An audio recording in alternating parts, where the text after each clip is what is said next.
Hare Krishna, dear devotees. We welcome all the devotees for today's Bhakti Shastri session. I think I am audible clearly to everyone. Hare Krishna.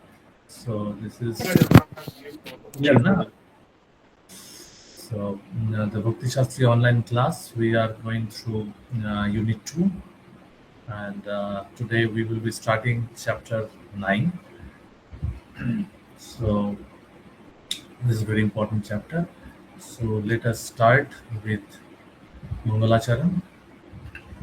ॐ अज्ञानतिमिरान्धस्य ज्ञानाञ्जनशलाकाय चक्षुरुन्मिलितं येन तस्मै श्रीगुरवे नमः श्रीचैतन्यमनोभीष्टं स्थापितं येन भूतले स्वयं रूपं कदा मह्यं ददाति च पदान्तिकं वन्देऽहं श्रीगुरु श्रीयुतपदकमलं श्रीगुरुन् वैष्णवांश्च श्रीरूपं साग्रजातं सहगणो रघुनाथान्वितं तं सजीवं साद्वैतं सावधूतं परिजनसहितं कृष्णचैतन्यदेवं श्रीराधा कृष्णपादान् सहगणो ललितास्ति सखान्वितांश्च नमो विष्णुपादाय कृष्णप्रेष्ठाय भूतले श्रीमते भक्तिवेदान्त स्वामी नामिने नमस्ते सारस्वती देवे गौरवाणी प्रचारिणे निर्विशेष शून्यवादी पाश्चात्यदेशतारिणे वञ्चाकल्पतरुभ्यश्च कृपा सिन्धुभ्यैव च पतितानां पावनेभ्यो वैष्णवेभ्यो नमो नमः। जय श्री कृष्ण चैतन्य प्रभु नित्यानंद श्री अद्वैत गदाधर श्रीवासति गौर भक्तवृंद हरे कृष्ण कृष्ण कृष्ण हरे हरे हरे राम राम राम हरे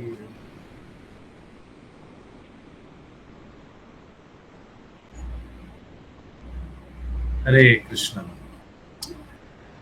So let us start today's discussion. Just a minute. Let me share the screen.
So we have completed chapter 8, and in the last chapter, in the last sloka of the chapter 8, first we try to understand what is the relation between the chapter 8 and chapter 9, and then we will see the philosophical sections and the correlation between those sections throughout the chapter 8 9, and then we will take the two three two two section and another sections partly. So like that we will complete today's session. And so for that, let us first recollect what we have, how we completed chapter 8. The chapter 8, last verse, let us just see that verse. That verse was related to through that verse, Krishna established the supremacy of Bhakti Yoga. The verse was Vedeshu Jaggeshu Tapashu Chaivo Daneshu Tat Yat Punna Phalam Prachipadisatam Uttetitam Sarvam Idam Vidittam Jogi Param Sthanam Upeti Cha Attam. So here Krishna is declaring that, let me share the screen so that it will be easier.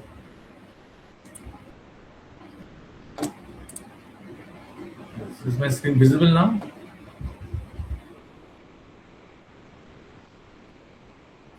Okay.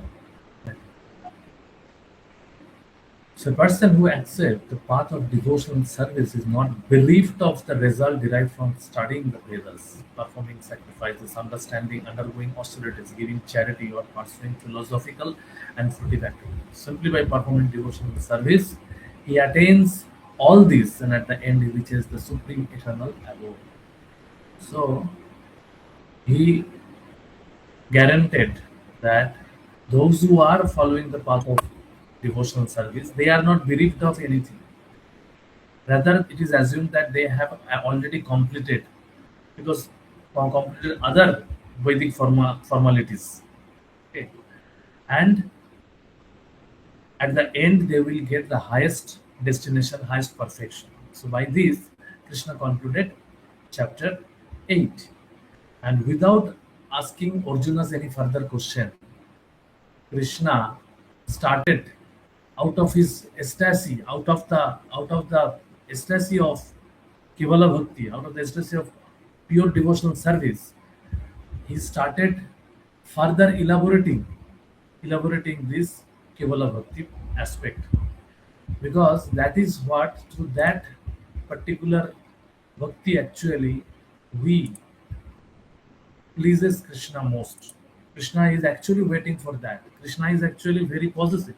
Krishna wants that, as living entities are constitutionally part and parcel of mind, they should only, solely do the pure devotional service for me without any other motivation.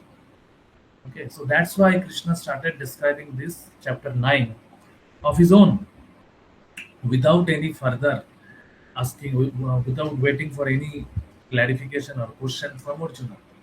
So that's how, and here particularly this chapter 9, which is entitled as the most confidential knowledge, is where Krishna will mostly describe about Kevala Bhakti. Okay, and he will sometimes contrast with those who are not following that, how they are how they are unfortunate, how much they will be baffled, and then again he will come back to the Kevala Bhakti aspects. And also Krishna will explain that also has been explained earlier, in 8.14. Ananya Cheta Sarvasya, Ananya Cheta Sarvasya, Tasyaham Sulabha Parth. Why Ananya Cheta Sarvasya? Ananya Cheta Ananya Cheta Sarvasya, Sada. I'm forgetting the second line.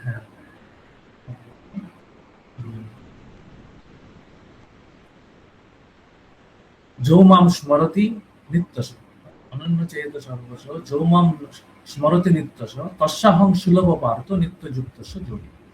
So, जो माम स्मरति नित्यश, those who are remembering me in undeviated consciousness, without undeviated, vyavasayatmika buddhi, abhavicharin. Later also Krishna will glorify this.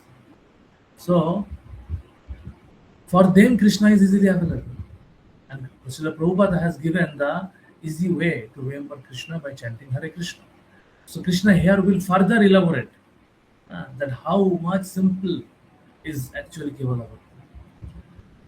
So this is very important chapter for us who are practicing Bhakti Jog, and we must have this aspiration that we should practice with pure, we should come to this pure devotional service. We should get rid of all kind of misgivings of our heart. So in this chapter we will see how Shraddha is explained, how Sadhu Sangha is explained, how Bhajana Kriya is explained, everything.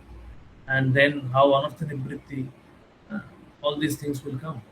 So this is very important chapter. We should study this very seriously, sincerely, so that we can understand the principles, and we can check and balance where we are doing wrong, so that we can again come back to the right track and attain this most sublime perfection which is not very difficult, particularly in this age.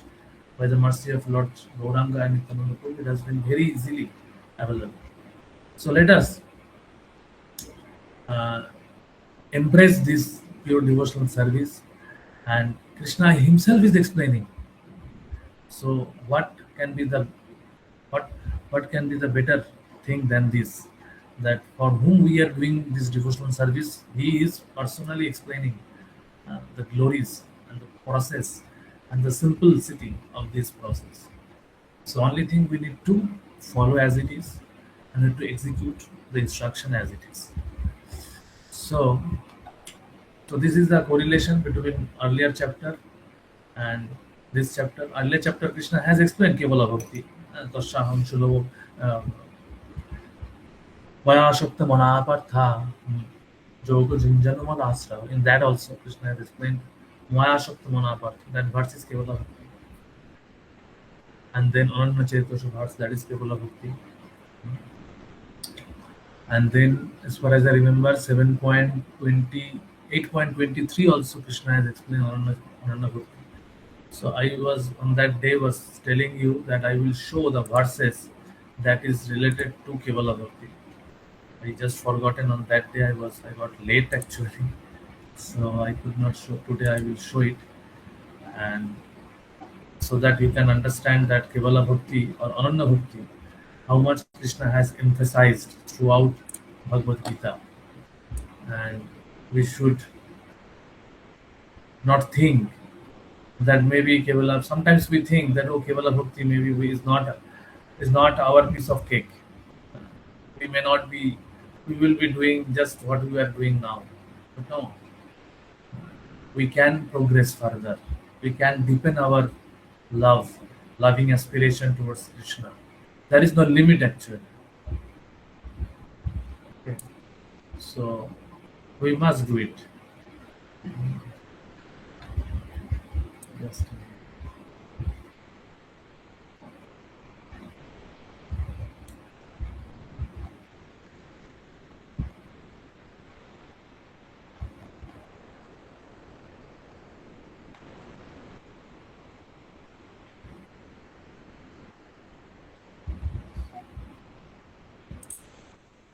okay. I actually this was there in my WhatsApp, so WhatsApp is getting updated. So before that, we should complete the philosophical flow of this chapter. Yes. So the first section is 9.1 to 9.3, verse number 9.1 to 9.3. Hearing, qualifications and disqualifications. Here Krishna will tell, and also this verse, this particular section, Krishna will glorify the Kevala Bhakti. Okay, or it is this particular chapter is having a similarity with chapter 7. Chapter 7 also started with this hearing part. So here also it is there. So he will Krishna each and every chapter before entering into the main content of that chapter, Krishna is canvassing, Krishna is advertising about that chapter, so that he can draw attention towards this subject matter. So that is what here Krishna is doing. And also Krishna in that doing so, he will also explain the qualification and disqualification, who are actually are eligible to take this section, this particular knowledge, this confidential knowledge, the most confidential knowledge. And then the section 2 is from 9.4 to 9.10, that Vaishwarya Gyan, Krishna's relationship to the material world, and also how Krishna is inconceivably related to this material world. We have already discussed that Bhagavad Gita has 5 subject matter. Among that, Tattva is most important. Tattva, that is also the subject matter for the entire Vedic study. What was the Tattva? Can anybody recall? What was the Tattva?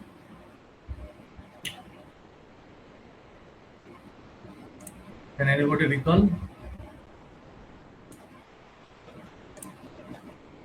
Tattva I have described earlier.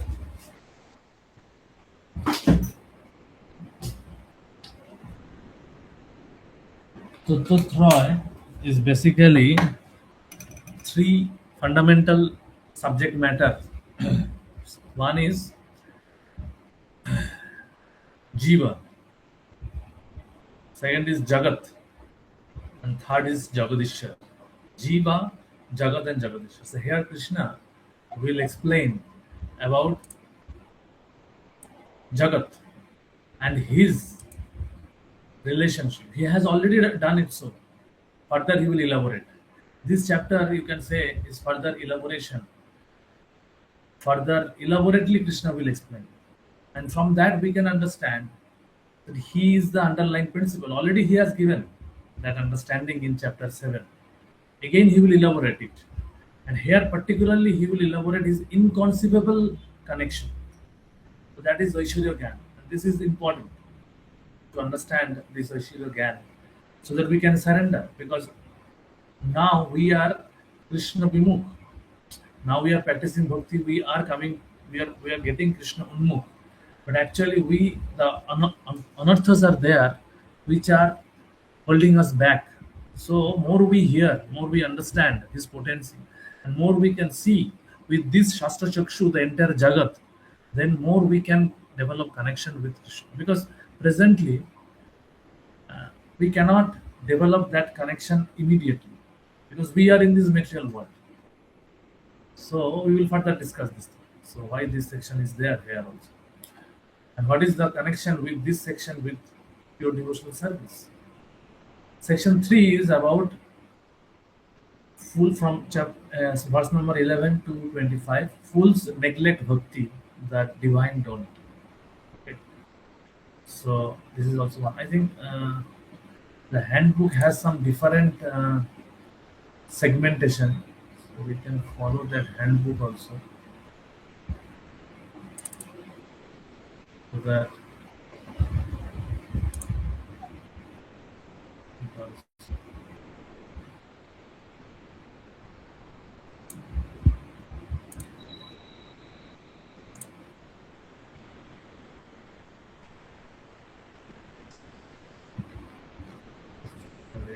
chapter 9.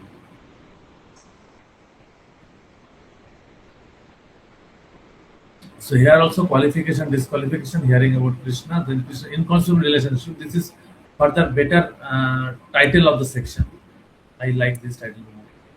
And then the non-worshippers and worshippers from 11 to 9. Today we will discuss 11 and 12, particularly the two verse about the non-worshippers. And then comparing demigod worshippers and devotee. What is the comparison from verse 20 to 28? Then glories of directly worshipping Krishna from 27 to 34. So this is the elaboration very clearly. So Krishna will contrast with those who are not following devotional service, what they are missing, and Krishna will glorify the devotees who are following this. And then Krishna will glorify directly worshipping, how we can worship Krishna. This is very important part actually. And then this relationship also will understand, because whatever knowledge we are getting, that is all coming from Krishna. Srila Prabhupada has written in some other book that all the knowledge comes from Krishna, but all the knowledge does not begin from Krishna. Because whatever knowledge we are getting, we cannot start directly from Krishna. Because we have forgotten Krishna. So Krishna also knows this. So that's why Krishna is starting. Krishna is also giving this thing that you are living in this Jagat, in this material world. So see this material world and try to understand how this material world is existing. What is the underlying principle? Try to see the inconceivable miracle that is happening in the material nature. And then try to understand that who is behind these miracles. And then you try to appreciate. Then Krishna is telling that everything is actually me. So this part is actually about that. So that we can start from this material world and we can finally come to that point that finally it is Krishna behind things. So we will get further impetus to completely surrender to Krishna. Even being in the material world, we can connect with Krishna. That is the way actually. That is how that's why this is described. Okay, so now start with section 1 to 3.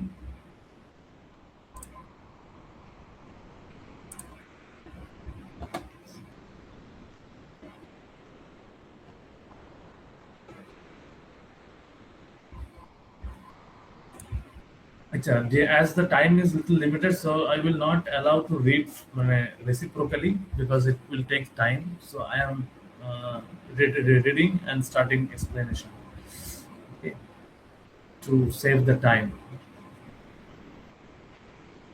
Okay. Sri Bhagavan Vacha idam tu te gucchatamam pravakshami anushuhave Jnanam Vijnana Shohitam Jajkatta Mokshaisya Shubha.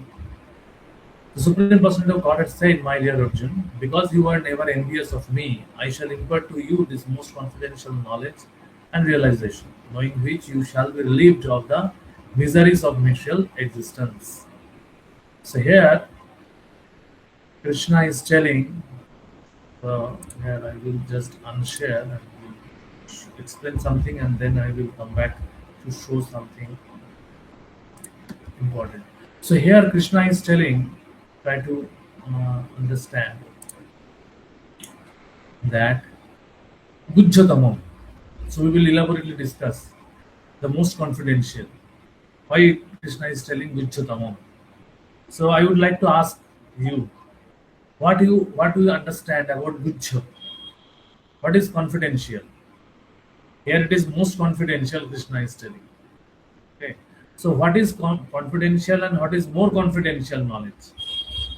Can anyone guess anything? Can anyone think? What Hare is Krishna. Prabhu. yes? Gujjotamo is like I'm Not not good job. one. First good job. What is good Good. job? What is Huh. confidential? Confidential is I'm not one, I am two. Like I am not only this body, I have a soul. Not I am not one, I am not two is not the right statement. Second statement was correct, Mataji. That I am not this body, I am soul. মানে আমি এক না আমি দুই।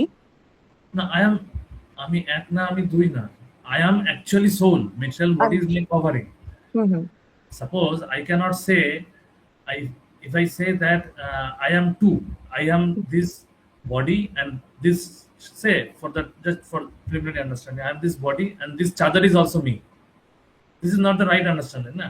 Right understanding, this I am this body and this chadar is the covering of my body.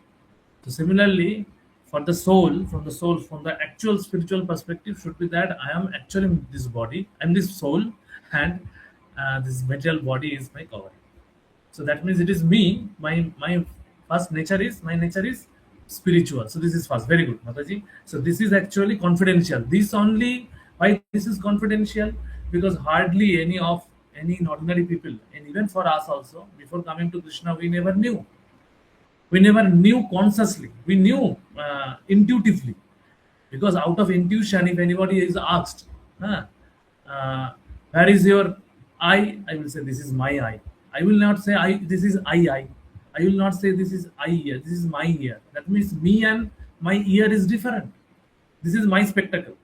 So my spectacle means I'm not telling I spectacle. I'm not telling I. So that means in by out of intuition we have this knowledge, but we didn't have the conscious knowledge. So that conscious knowledge has been given, and that has been given in the preliminary section. What we you have already completed. So that was confidential. What is the more confidential part? Any guess?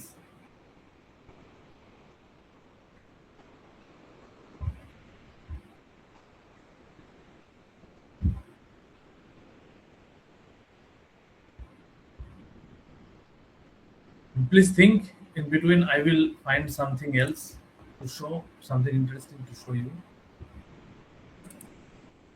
What is more confidential?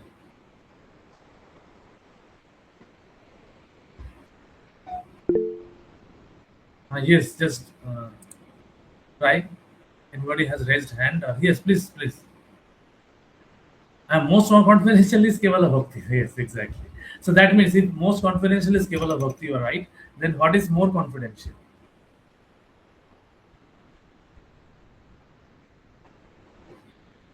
Shamana Bhakti, simple Bhakti, that is Mishra Bhakti.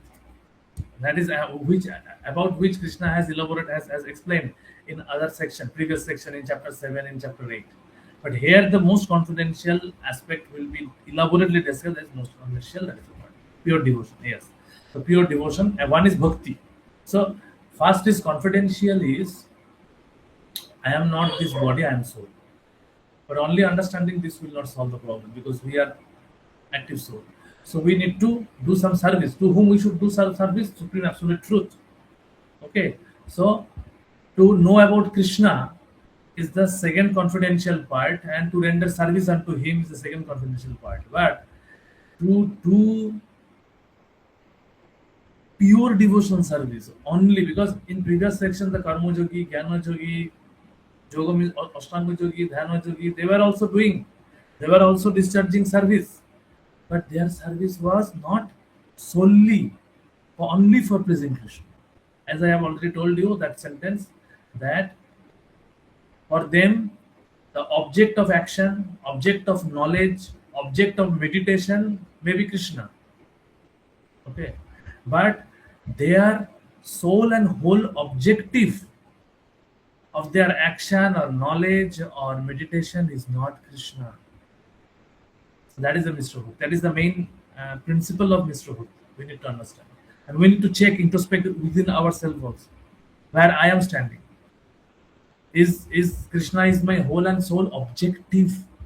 Means I am completely sold out for the for the pleasure of Krishna, or I am holding back something within me. So then we can understand where we are standing. That's why this study, this comparative study is important.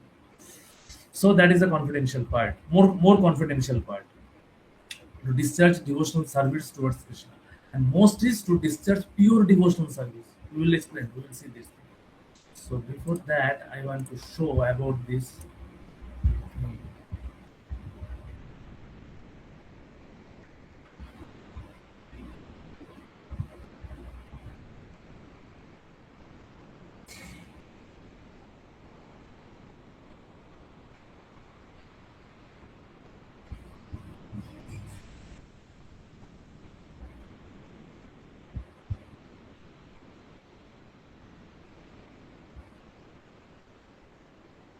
Hmm. So I will show you um,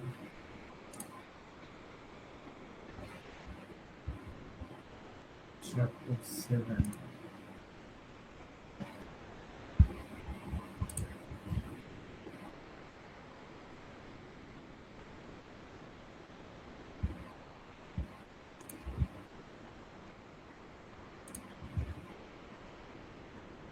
Yes. Is my screen visible, or I am not sharing anything?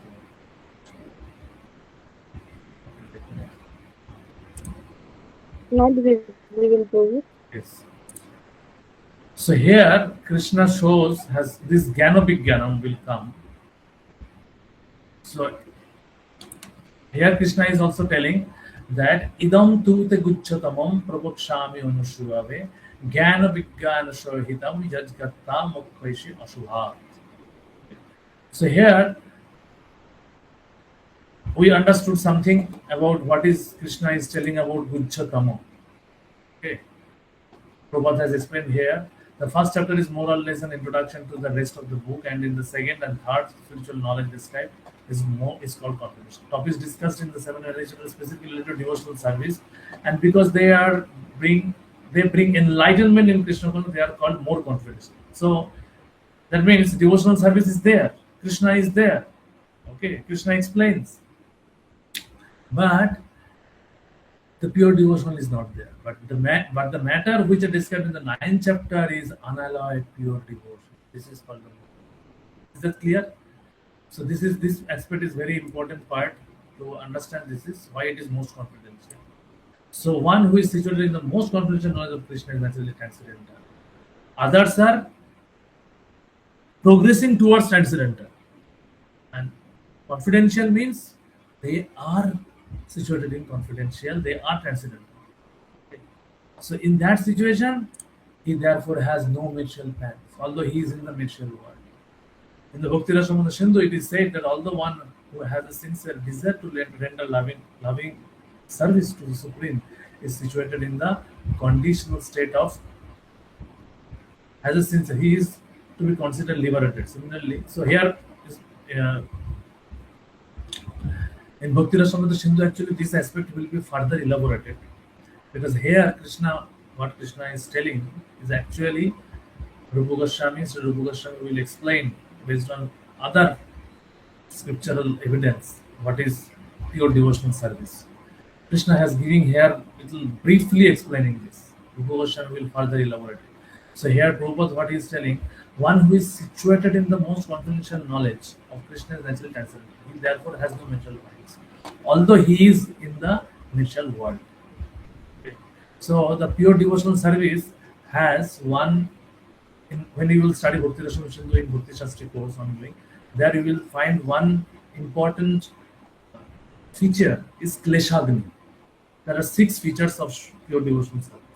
I will not go into detail because that is a subject matter of Bhakti Rasamrita Sindhu. But just here actually Prabhupada is giving these hints. No material pangs, that is Kleshagni. Although he is in the material, even though he is in the material world, he will not feel the material pangs. Okay. So what does it mean? He will be in the material world but not feel the material pangs. That means the material pangs or material things may come upon him, but he will not be influenced by that. He will not be disturbed. Disturbed means his devotional service towards Krishna will not be disturbed by these material pangs. Example? Can anyone give any example of this kind of thing? We all know actually this thing. Any person you know who we have no we can give this example that he is in pure devotional service, even though he is within various material pangs, he or she is not disturbed. Do you have any example? Can you any correlate?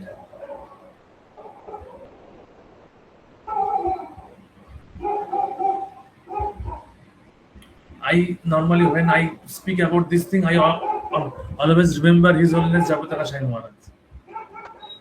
So he is the lively example, living example in front of us. That even though he is undergoing various physical problems, but he is completely transcendental. He is discharging his duties. He is discharging the instruction of Srila Prabhupada, what has been given to him. This is a sign that he is in pure devotional service. So in the Bhakti Rasamrita Sindhu, it is said that although one who has a sincere desire to render loving service to the Supreme Lord is situated in the conditional state of material existence, he is to be considered liberated. That means a person who is, even Prabhupada is going further ahead, someone has a sincere desire. So this is I was telling I always want to emphasize this part, but not simple. Sincere desire means he is trying to do the level best. That means when we are chanting, when we are discharging devotional service, particularly in chanting, we can easily check this. Even though we want to chant sincerely, but we cannot chant. I was other day was asking that is being inattentive is offensive while chanting or not. So we finally conclude that no, being inattentive is not offensive, but not endeavoring to being attentive is actually offense. So if our sincere attempt, sincere desire is to be attentive, but in spite of that, even though we fail sometime, that will not be considered as an offense if we always sincerely attempt to bring our mind back in hearing the transcendental sound vibration. Similarly, this can be applicable to any limbs of devotional service. Okay, that even though we are trying to do perfectly, but we are not able to do perfectly, we are learning from our superior authority, correcting ourselves, and sincerely trying to please our superior authority, our spiritual master, our spiritual authorities, and Krishna finally through parampara. So then we are also, even though we are in conditional state, even though our body is not transcendental, it will not overnight become transcendental, but Krishna is telling, Srila Prabhupada is telling, we will be considered as a liberated. So this is the important. So this is the power of pure devotional service. Okay. So that's why we need to understand that why this is called Guccho, Guccho Tamo. Okay. So then Krishna is telling Jnana Vigyan. So regarding Jnana Vigyan, actually, I want to show you something which, yes.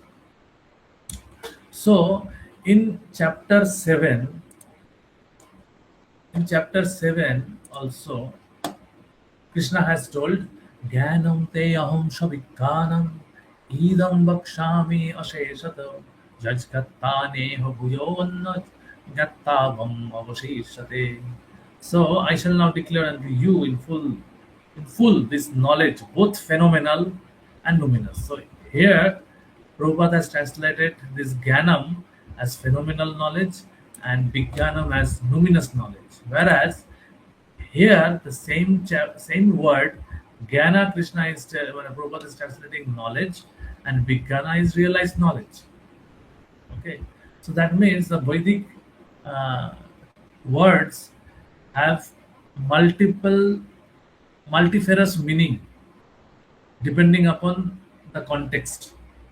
Okay, so we should not. Uh, that's why we need the guidance of previous acharyas. Otherwise, we will not able to actually understand what Krishna actually mean here. So here Krishna is telling Jnana Vigyan, and also Acharyas has given further understanding that particularly Vishwanath Chakravarti Thakur in 7.2, this Jnanam, Vishwanath Chakravarti Thakur said is a Oishwarya Jnanam, and Vijnanam is Madhurya Jnanam. So Krishna in chapter 7 basically described 7 and 8 is actually full of Aishwarya Jnana. And chapter 9 is basically Madhurya Jnana. And both together will be combined in chapter 10 to 12. So throughout this section, Krishna will be giving this Jnana, Aishwarya Jnana and Madhurya Jnana. See, Madhurya Jnana does not mean that Madhurya Rasha Jnana. Okay. Here also in this section we have seen Madhurya Rasa Gyan. Madhurya Gyan means here Aishwarya means the greatness and Madhurya means the sweetness. So that means the first we need to have, because as we are Maya Mugdha Jiber nahi Shato Krishna Gyan, Atayab Krishna Dilo, Veda Puran. So as we are Maya Mugdha Jeev, we need to first have the knowledge of greatness of Krishna, that is Aishwarya Gyan. So that's why this chapter 7 and 8 has been given about mostly about Aishwarya Gyan. Little bit, some speck of Madhurya sweetness is described, but mostly Aishwarya Gyan. Vijnana, so Madhurya means the sweetness of the devotional service will be explained in chapter 9. And the last section is particularly the sweetness part. Before that, Krishna will again give some Aishwarya Gyan.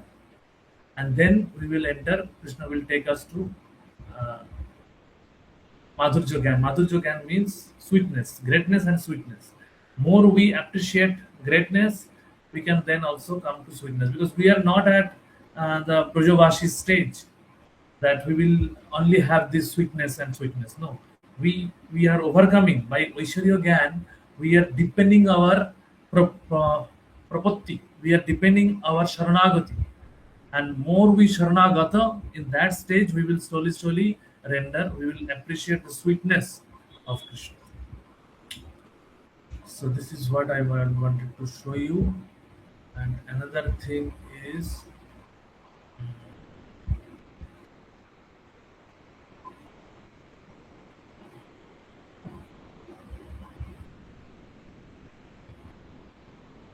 yes.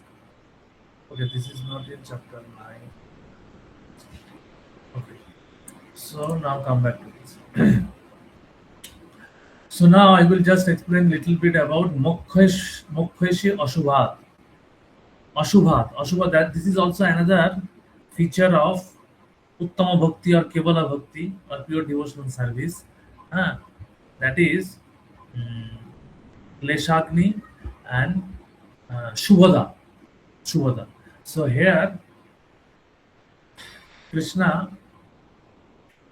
is giving a hints, not in elaborately. Later, in Bhakti Rasamrita Sindhu, you will learn all the six features about the pure devotional service.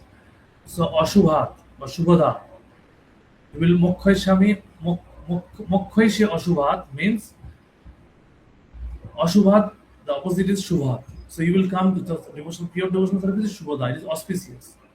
Okay, auspicious means what? Means it will, our existence will become, we will lead towards auspicious situation or existence. That means more we embrace, deepen our devotional service, we will not do anything that we will not consciously, intentionally, will not do anything which will lead us to material miseries. Sometimes material miseries may come upon due to our past karma or something else. Like sometimes devotees also get fallen sick, face some tribulations. So that is different. That may be there, but a devotee who is situated in this pure devotional service should not commit, should not act in such a way which will lead him or her to miserable situation or any inauspicious situation. That does, it means that. So he will be free from that. So that is the beauty of your devotional service. Okay. So moving towards the next verse. राजविद्य राजगुच्छं पवित्रमिदमुत्तमं प्रत्यक्षावगमं धर्मं शुशुभं कर्तुमव्ययम्. Again, this Rajavidya and Rajagujjam part is there. Again, Krishna is telling this is Rajagujjam. So Rajagujjam, okay, I forgot to explain another important word there, which will be related to this. This is a very important part. Anushuave. Anushuave. Provocation. Anushuave means the not to the non-envious. So what is meaning of the envious? Can anyone give some idea? What is the meaning of enviousness? And why one should be non-envious to understand this knowledge? This is one um, qualification, because we have entitled this section as to understand the qualification and disqualification. So this is the part of the qualification, that one should be anushuave, non-envious. Why it is so? Can anyone share anything? Why we need to be non-envious? And the question may come that we may not be completely free from enviousness in our heart. So are we then not qualified to read or study Bhagavad Gita? What do you think?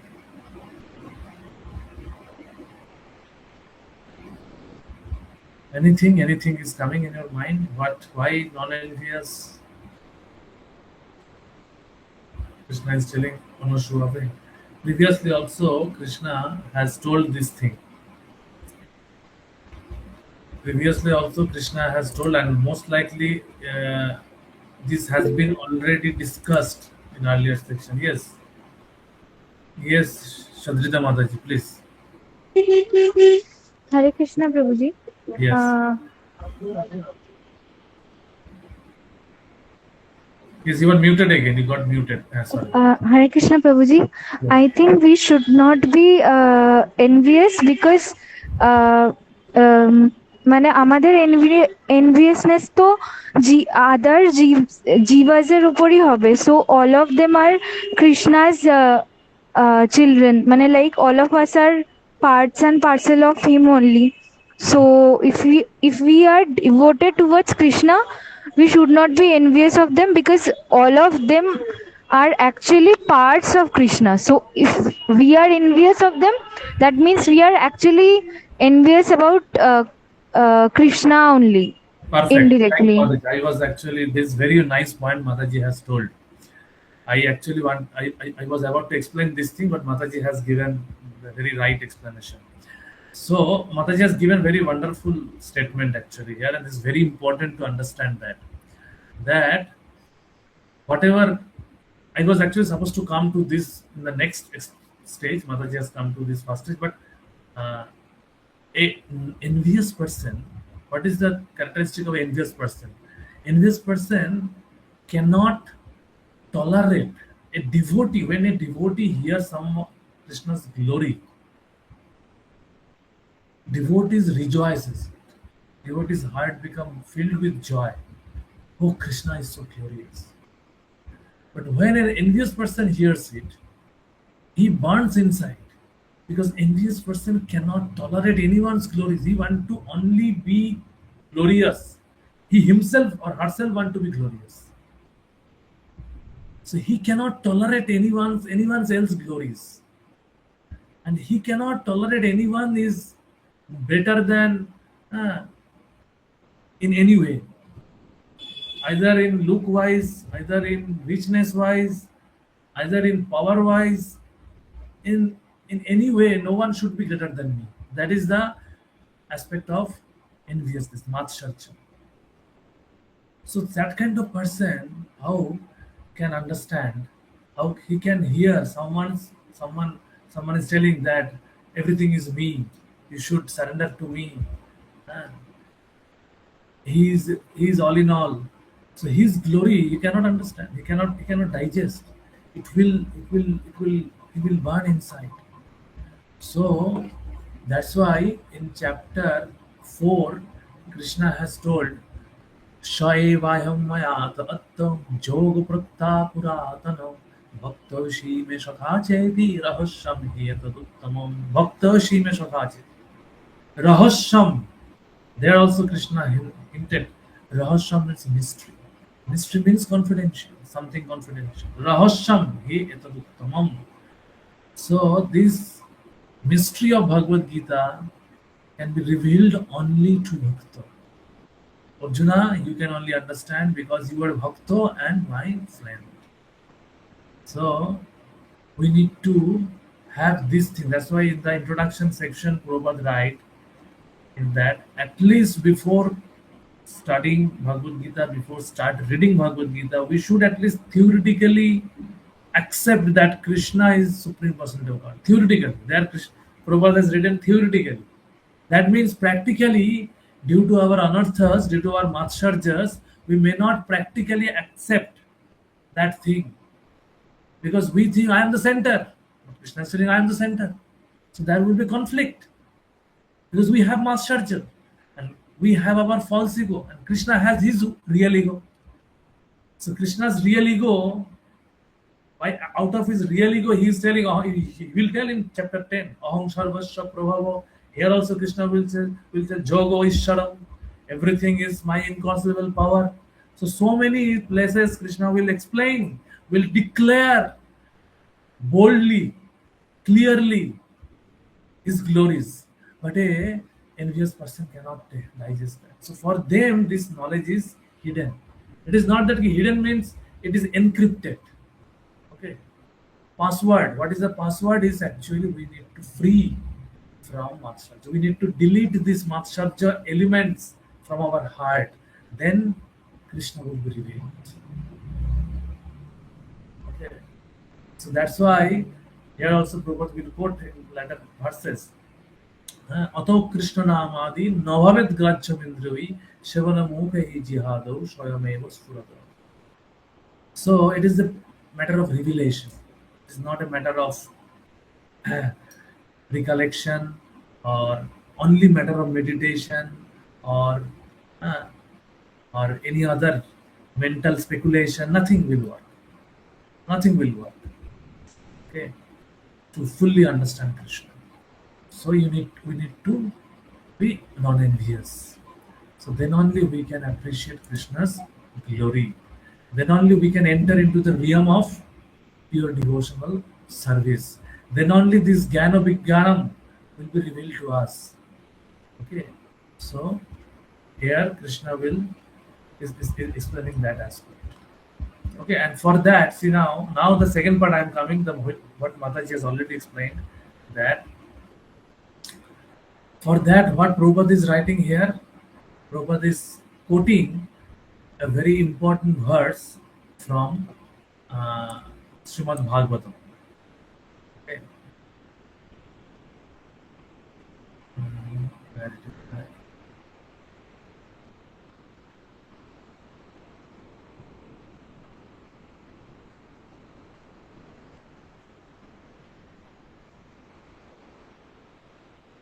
So here Prabhupada is writing that erudite scholars cannot understand.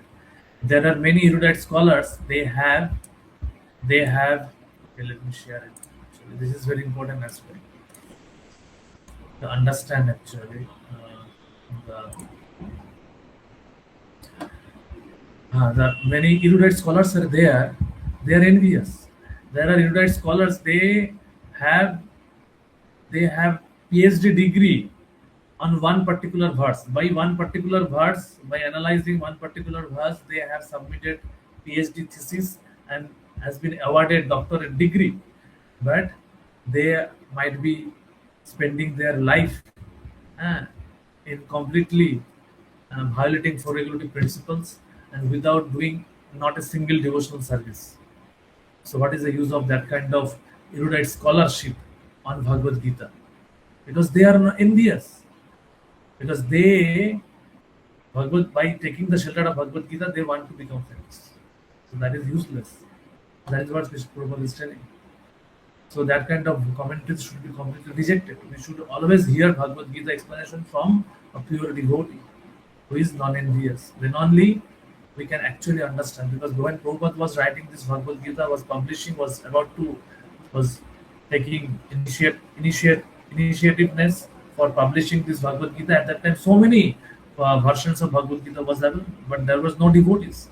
And when Prabhupada Bhagavad Gita came into publication, so many devotees. Within a span of 10 years, thousands and thousands of devotees were there, and they were not only simple, like a superficial devotees.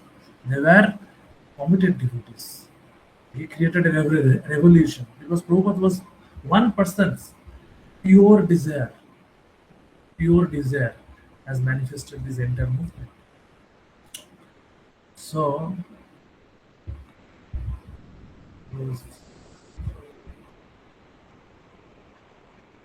ah, so here this thing.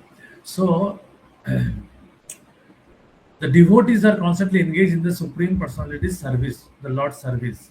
Lord understands the mentality and sincerity of a particular living entity who is engaged in Krishna consciousness and gives him the intelligence to understand the science of Krishna in the association of devotees. So, Krishna will later on explain that Dadami Buddhi Jogam Tesham Shakutanan Bhajatam Priti Purvakam Dadami Buddhi Jogam Tam Jainam Pujantam. So Krishna will help that person, give the intelligence. And Krishna, this sentence is so important, so wonderful that Lord understand the mentality and sincerity of particular living entity who is engaged in Krishna consciousness. So if we are really sincere, we are trying, we may not be coming to the perfection. But if we have sincere desire and always thinking, check and balance, we are thinking what I am doing wrong, how can I be more focused, how can I be more uh, uh, sincerely follow the instruction of my spiritual master, what I am lacking, how, and always take advice from the superior devotees, senior devotees. So Krishna sees those things. It's not that the Lord understands the mentality because He is sitting inside. So we need to show this sincerity. We need not to do anything very big project or anything to please Krishna. Pleasing Krishna is very simple. Just become sincere and sincerely attempt to chant Krishna's name, sincerely attempt to read Prabhupada's book, sincerely attempt to uh, execute devotional service as per the instruction of spiritual master. That's it. So here Prabhupada is telling that discussion of Krishna is very potent. And if a fortunate person has such association and tries to assimilate the knowledge, then he will surely make advancement towards spiritual realization. So this is actually verse from Srimad Bhagavatam, Shatam Prasangat Mamabirja Sangvito Bhavanti Ritkarna Rasayan Jatha Tadjosanatashu Apavarga Vartamani Shraddharatir Bhaktir Anukramashrati. So this discussion should be done in the association of devotees. This is actually Sankirtan. In Kali Yuga, we cannot progress in devotional service alone, sitting in our home. We should physically, we should need to be associated. Just now we are in association, either in online or offline. More of, if possible, offline. If not possible, offline, come to online and read together, discuss together. So in association, who can do this? That answer already Sadrita Mataji has given, that the person who is free from enviousness, because our original enviousness towards Krishna cannot be explicitly expressed, because we cannot. Suppose I have some uh, inimical inimical feelings towards some, say towards some political leader. Can I directly show it explicitly? No. I may show by maybe his follower, who are his follower. I can say, oh, you are good for nothing, you are following that political leader. I cannot show directly to him, and I will avoid him. I will not associate with him. By that, I will show that I am not, I am actually don't like that leader.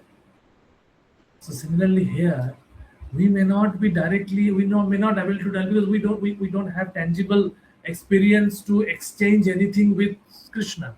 So we will do it with whom we can do it, and those who are those people, they are his sons and daughters.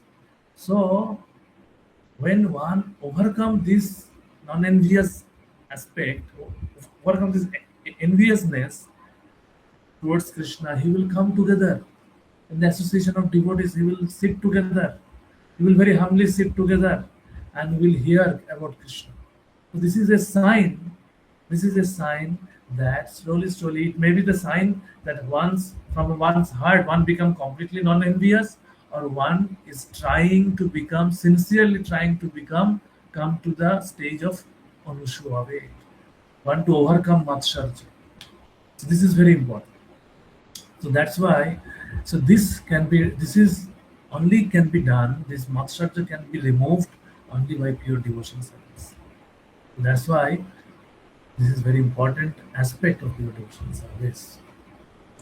So this now coming to personal bhakti. Rajavitta Rajagucham Pavitram Nidamuttamam Pratyakshaavagamam Dharmam Shushupam Gottamabhayam. So again this Rajagucham word is there. That this knowledge is the king of education and the most secret of all secrets. It is the purest knowledge, and because it gives direct perception of the self by realization, it is the perfection of religion. It is everlasting and it is joyfully performed. So this is very important words. Prabhupada has given very elaborate purport. Each and every aspect of this purport is very important, and I will take some time. Mostly today, this aspect will be, this verse will be mostly discussed elaborately, and the next section I will move little fast, because that in one sense already discussed little bit. Already I will highlight some aspect of it and I will move fast, and they will complete the other part quickly, because other parts have been already touched, but this aspect is not, is most important, because this particular here Krishna is giving the, Krishna is glorifying about this Rajagucham. Why this is Rajavitta? Why this chapter is entitled as Rajagucha Yoga? So here Krishna will elaborately explain this thing. So from this verse, from this particular verse, the two important aspects we will learn. First is this Rajavidya, and second, Pratyaksha Avagamam. Okay, what is this? Pratyaksha. Anybody remember their early sessions of Bhagavad Gita, or when they started journey? We have learned about three pramanas. Anybody remember what are the three pramanas we learned during our early days of Krishna consciousness? I don't know how you have been introduced. Like the early sessions, normally we started here. Sadrida Mataji, what are the three? Pratyaksha Praman, Anuman Praman, and there was something. Sorry, Pratyaksha Praman, Anuman Praman, and one more was there, but I'm not able to recall. you recall. Okay, very good. Two you have recalled. Rajiv Prabhu, Shabda Prabhu. Shabdo. Yes, thank you so much. So Pratyaksha, Anuman, and Shabdo. So here also Krishna is telling Pratyaksha. Now this Pratyaksha and the Pratyaksha that we have learned as a Praman has a similarity and also have some further uh, clarity. It needs further clarity. It has some similarity. So these two aspects we will discuss and then we will move to the next. So let us see. Let's give me some time to show it. Um,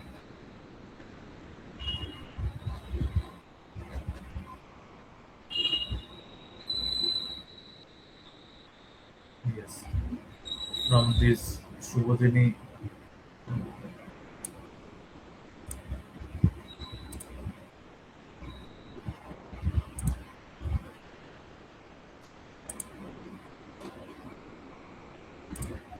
Okay, so let me here read from here.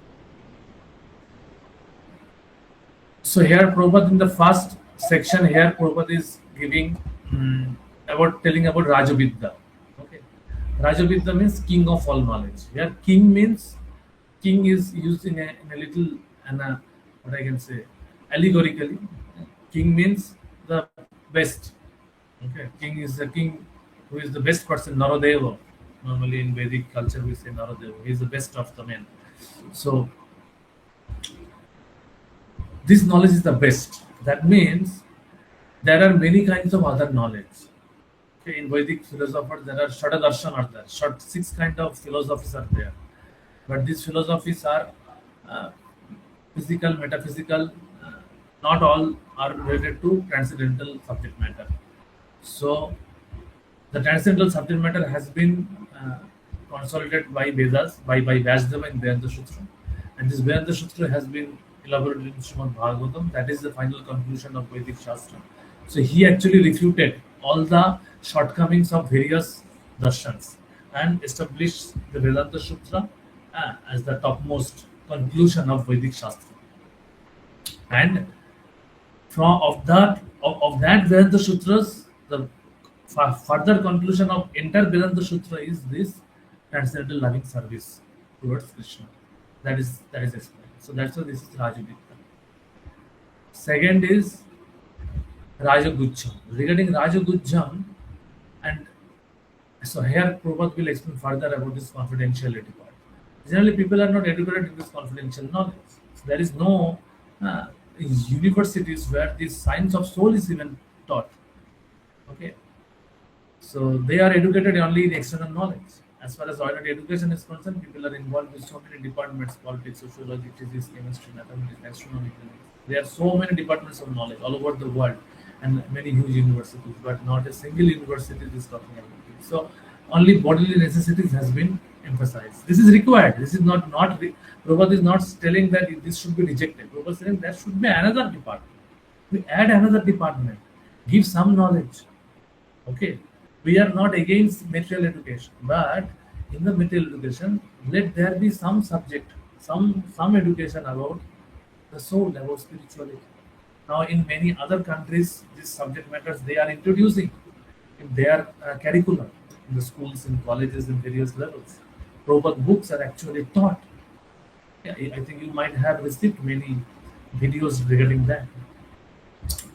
So that is what Prabhupada was telling.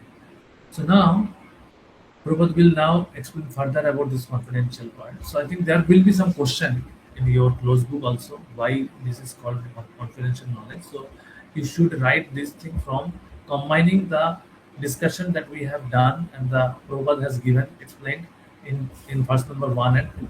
Based on that only you need to write. So Bhagavad Gita, especially from second chapter on, stresses the importance of the soul. Okay.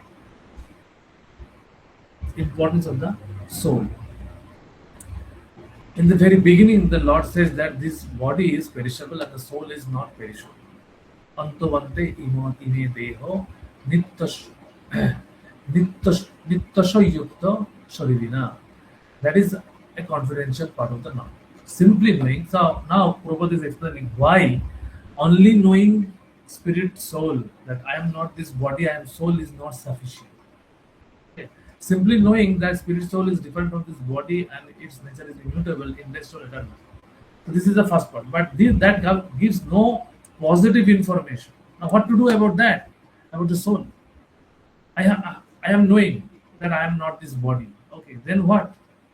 So that aspect is not there, has not been elaborated by Krishna in those chapters, in the first and in the second chapter. Sometimes people he has given some hints, but not elaborated. Sometimes people are under the impression that the soul is different from the body, and that when the body is finished or one is liberated from the body, the soul remains in a void and becomes impersonal. Okay, so they may have this kind of understanding, voidism and Nirvishesh Badi. But Prabhupada said that how Prabhupada is refuting logically. So this we need to understand while when we will be preaching, because you are studying Bhakti Shastri means you will be now take up preaching services. So you need to refute many kind of uh, philosophical misconception. So this is one kind of misconception about voidism, that ultimately soul does not have any shape, has any form. But it is not true. In Bhagavad in chapter 2 only Krishna has clearly explained this. But actually that is not the fact. How can the soul which is active within this body be inactive after being liberated from the body? It is not possible. Inactivity, see, soul, now we can understand that we are so much active, isn't it? Even though we are not physically active, mentally we are active. Why we are active? The soul is there. A dead body, a dead person cannot thinking, feeling, or willing. Mind's activities cannot be there within a dead body. So the thinking, feeling, willing is coming from the soul. It is mind is one faculty. Yes, mental faculty is doing this. So physical level also we are active, mental level also we are active. So how after we change, we all of a sudden become inactive and void and impersonal? It is not possible. So as the soul is eternal, so soul's activity is also eternal. So okay, so this is by this Krishna. This is the part where the most confidential aspect is coming. The activity, soul's pure activity. So confidential part is knowing soul that I am not this body soul, and then the more confidential is active in spiritual platform, directing, understanding Krishna. One is Atmogan, is the confidential part. Bhagavad Gyan is the more confidential, to know Bhagavad Param Tattva Param Sattva, about the Aishwarya Gyan, that's the confidential. And then engaging in pure devotion, when this with this Atmogyan and Bhagavad Gyan, we engage in pure devotional service, that is actually most confidential aspect. Okay, so that is how we need to understand. This is the Rajo Gucham. Rajavitta Rajagucham Pavitram Idam Pavitram. It is the most pure knowledge. Why it is most pure knowledge? Pavitram. Because this knowledge will bring us to a sinlessness platform. Pavitram. Okay, so regarding this, further explanation will be there when you will study Bhakti Rasamrita Sindhu.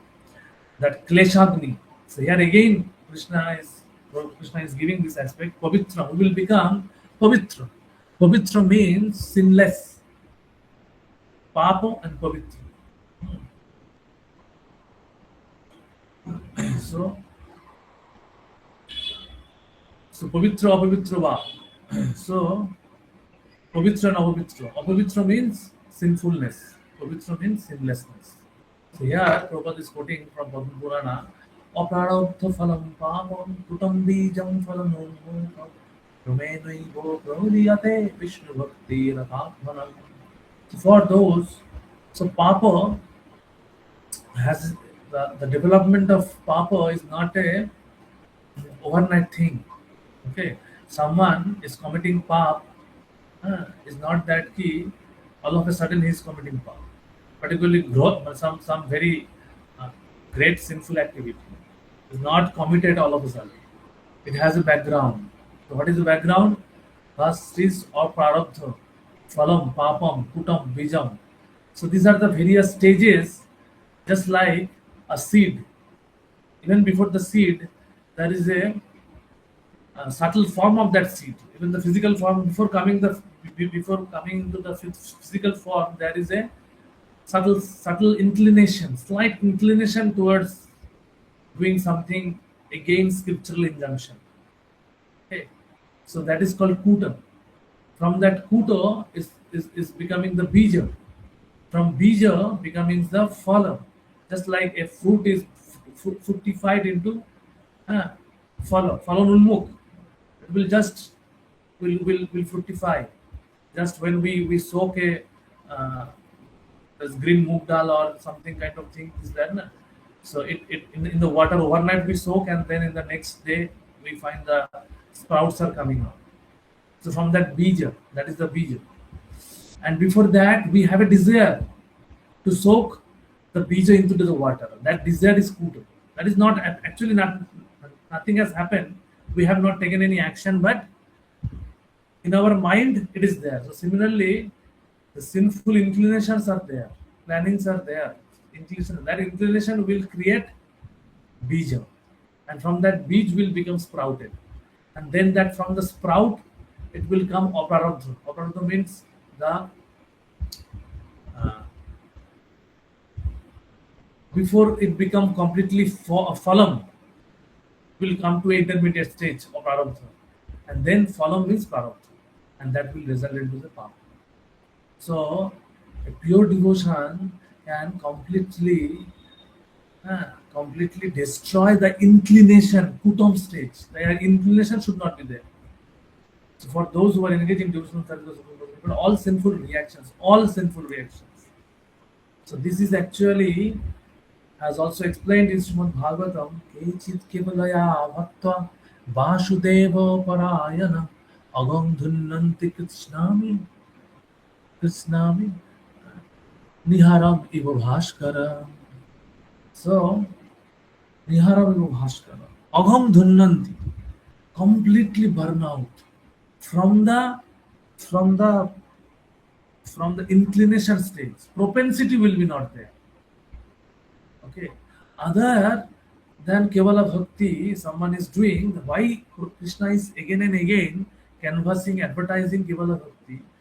All our spiritual authorities are telling this because without Kevala Bhakti, there will be some propensity to commit sinful actions.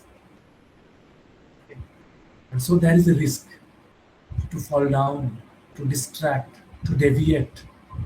But a Kevala Bhakti will not have any that kind of risk. Okay, completely free from risk. So why not? When and further to this, why when this is easily, it can be easily done. Lord Krishna will tell now. Rajavitta Rajagucham Pavitram Nidam Uttamam Praktakshapagamam Dharmam Shushukam Kurtumapayam Shushukam. Other process we will be having difficulties. It will not be Shushukam, maybe Shukam for some time, and again not Shushukam, so Shukam in other time. But a Kevala Bhakta will always relish in spiritual bliss. Okay, so why not take this thing? So all sinful reactions, whether fructified in the stalk or in the form of a seed, gradually vanish from the very tendency of doing sinful. So now, just now, for example, we can also understand that as we are following four regulatory principle for many years. Now, if anyone try to bribe us, try to give crores of rupees also, we will not break our four regulatory principle. Isn't it?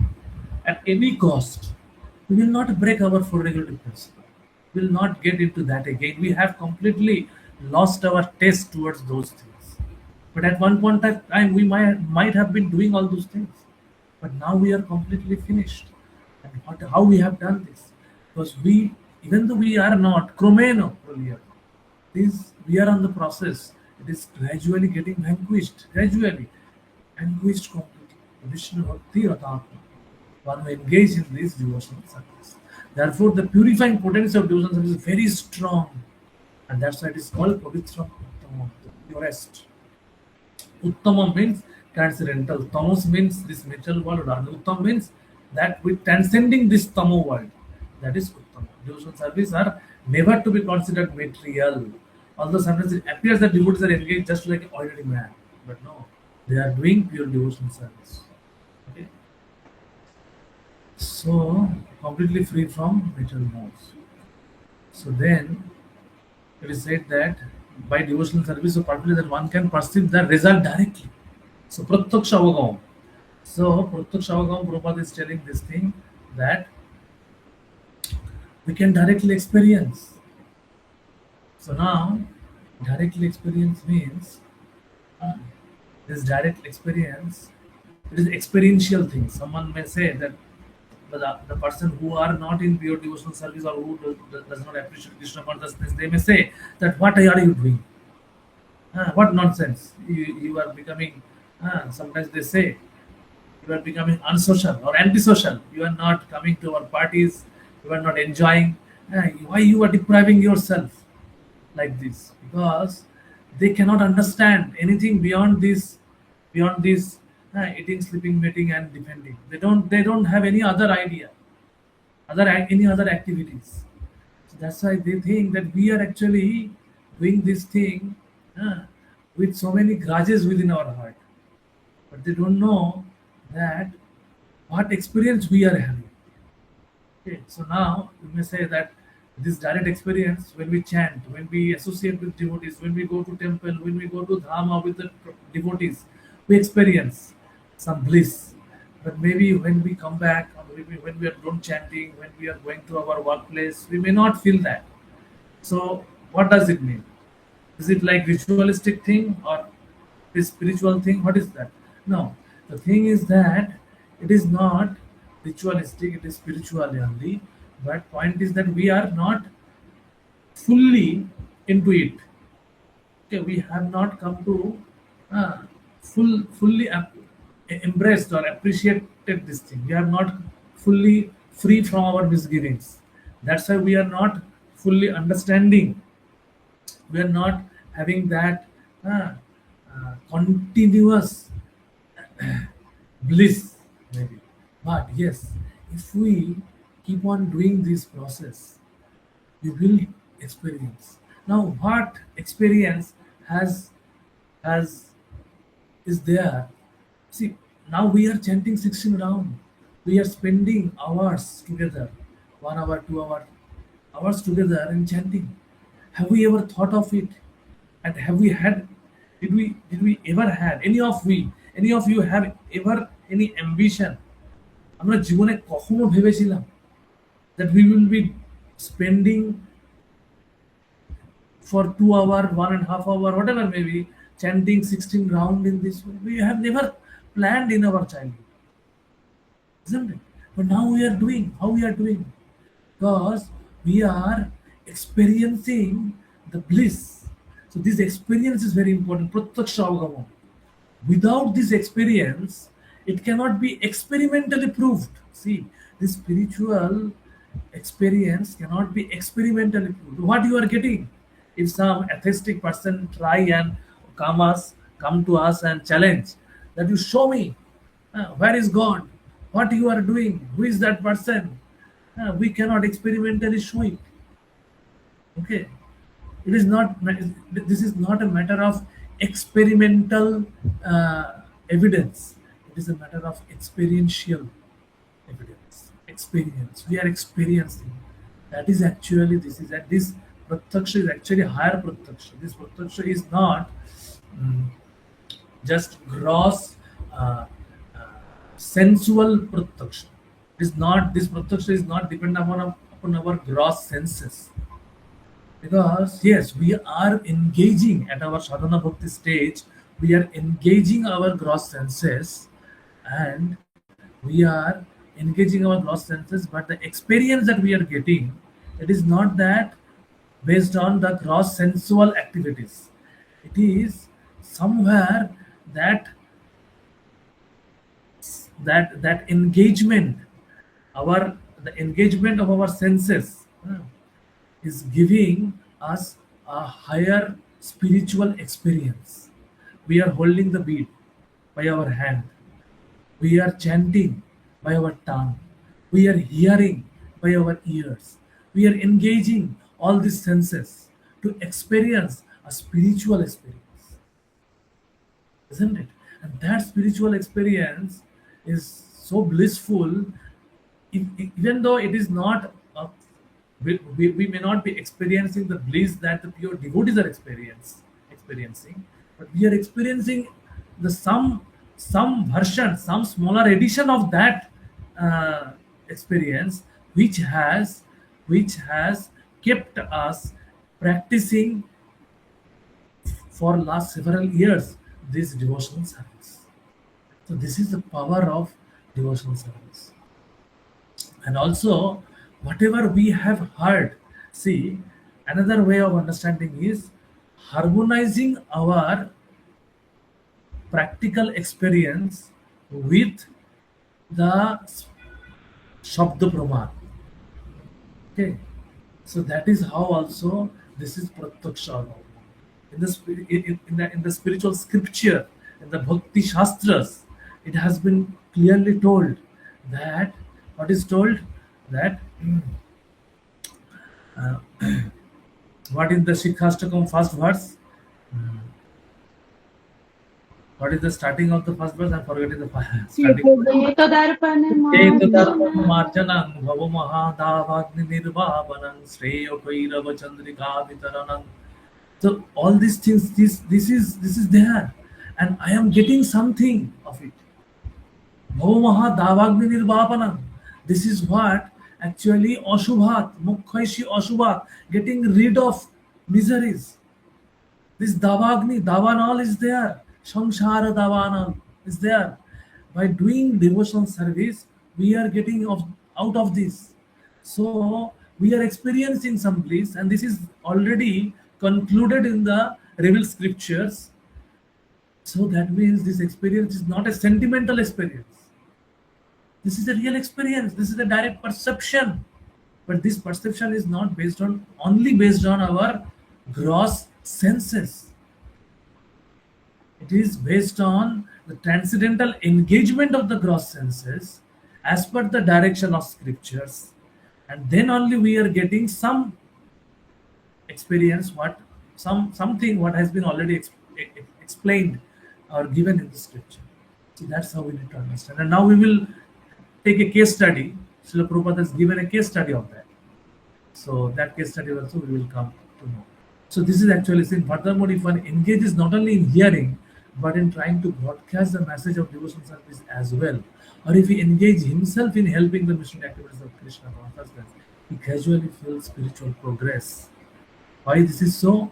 Because more we give Krishna, more we get Krishna. You can note down this sentence. I have heard it from my spiritual master. More we give Krishna, and this is what this sentence is all about, that more we give Krishna, more we get Krishna. Whatever understanding we have as it is, if we share it with someone, by sharing that, Krishna will be pleased, our Parampara will be pleased, Srila Prabhupada will be pleased, and they will be blessed us with more realization of Krishna. And more, when we get more realization, we will share more of it. We will get more of it. When we will give more of it, we will get more of it. So it can infinitely go on. There is no limit. For spirituality, sky is not the limit. Because sky is about material world. Today we will hear about it. So it is not, there is no limit. So it can be unlimited. So this is how we can progress in spiritual life. So in Vedanta Sutra, this is also described in the following word: Prakashacha karmana ubhasha. Devotional service is so important that simply by engaging in activities of devotional service, one becomes enlightened without doubt. So we need to be engaged. So a practical example, case study has been given from Srimad Bhagavatam, from the life of Narad Muni, not from the exact life of Narad Muni. Narad Muni was explaining this thing to Vyasdev. Srila Vyasdev was his spirit, his disciple. Narad Muni is the spiritual master of Vyasdev. So after writing many Vedic scriptures, when Vyasdev was despondent, Narad Muni came there to get rid of him from the despondency, and he explained about, and actually Narad Muni wanted that Vyasdeva should write Bhagavad Purana more elaborately. He has written one Bhagavad Purana, but that was not elaborately focusing on pure devotional service. So Narad Muni wanted, you have done so many things, but you have not elaborated pure devotional service on for Krishna. So that you do. So he has given from his own example.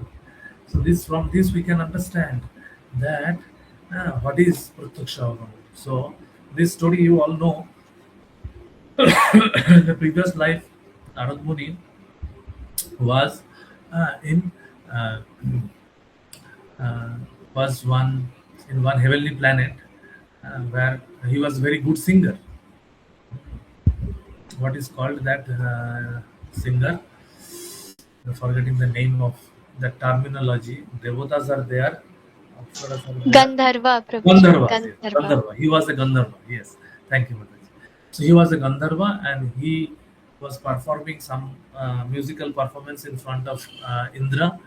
And at that time, everyone he was doing his performance was so beautiful that the heavenly celestial damsels were appreciating, and Narad Muni was taking that appreciation very nicely and was actually thinking himself very proud. So Indra did not like that. So Indra asked him that you are not suitable to stay in this place because you are your motivation is not very conducive for this heavenly planet. So you go back to Mortalo and take birth as a son of a maid servant. So he became the son of a maid servant immediately, and fortunately, during one Chaturmas time, Bhakti Vedanta saints, great saintly persons, came in their heart and stayed there for 4 months. During that time, Narad Muni assisted his mother, who was serving the saintly person, and at that time he has got the remnants from those saintly person, remnant prasadam. Uh, so this devotional service he has done, and after that, his mother got passed away. So Narad Muni was only knowing about his mother. He was not at that time Narad Muni, that little boy uh, who has taken birth as a Dashiputra.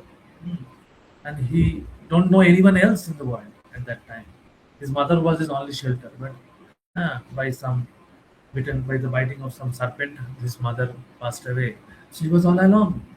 But as he has discharged some devotional service, some simple devotional service, he has washed their dishes and tasted some the simple. That's just see the simple devotional service. Sometimes we don't feel uh, to do simple devotional service. We sometimes want to do some devotional service which will be highlighted, which will bring us in the limelight.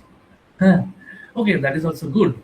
But any service connected to devotional service is actually so glorious. If we remember this particular verse, Uchishtalepana Anumodito Dija Shakrita Smabhunje Tatapo Apashtakil Vishay Evam Pravrittasya Vishuddha Chetas Tadharma Evatam Ruchi Prajayate.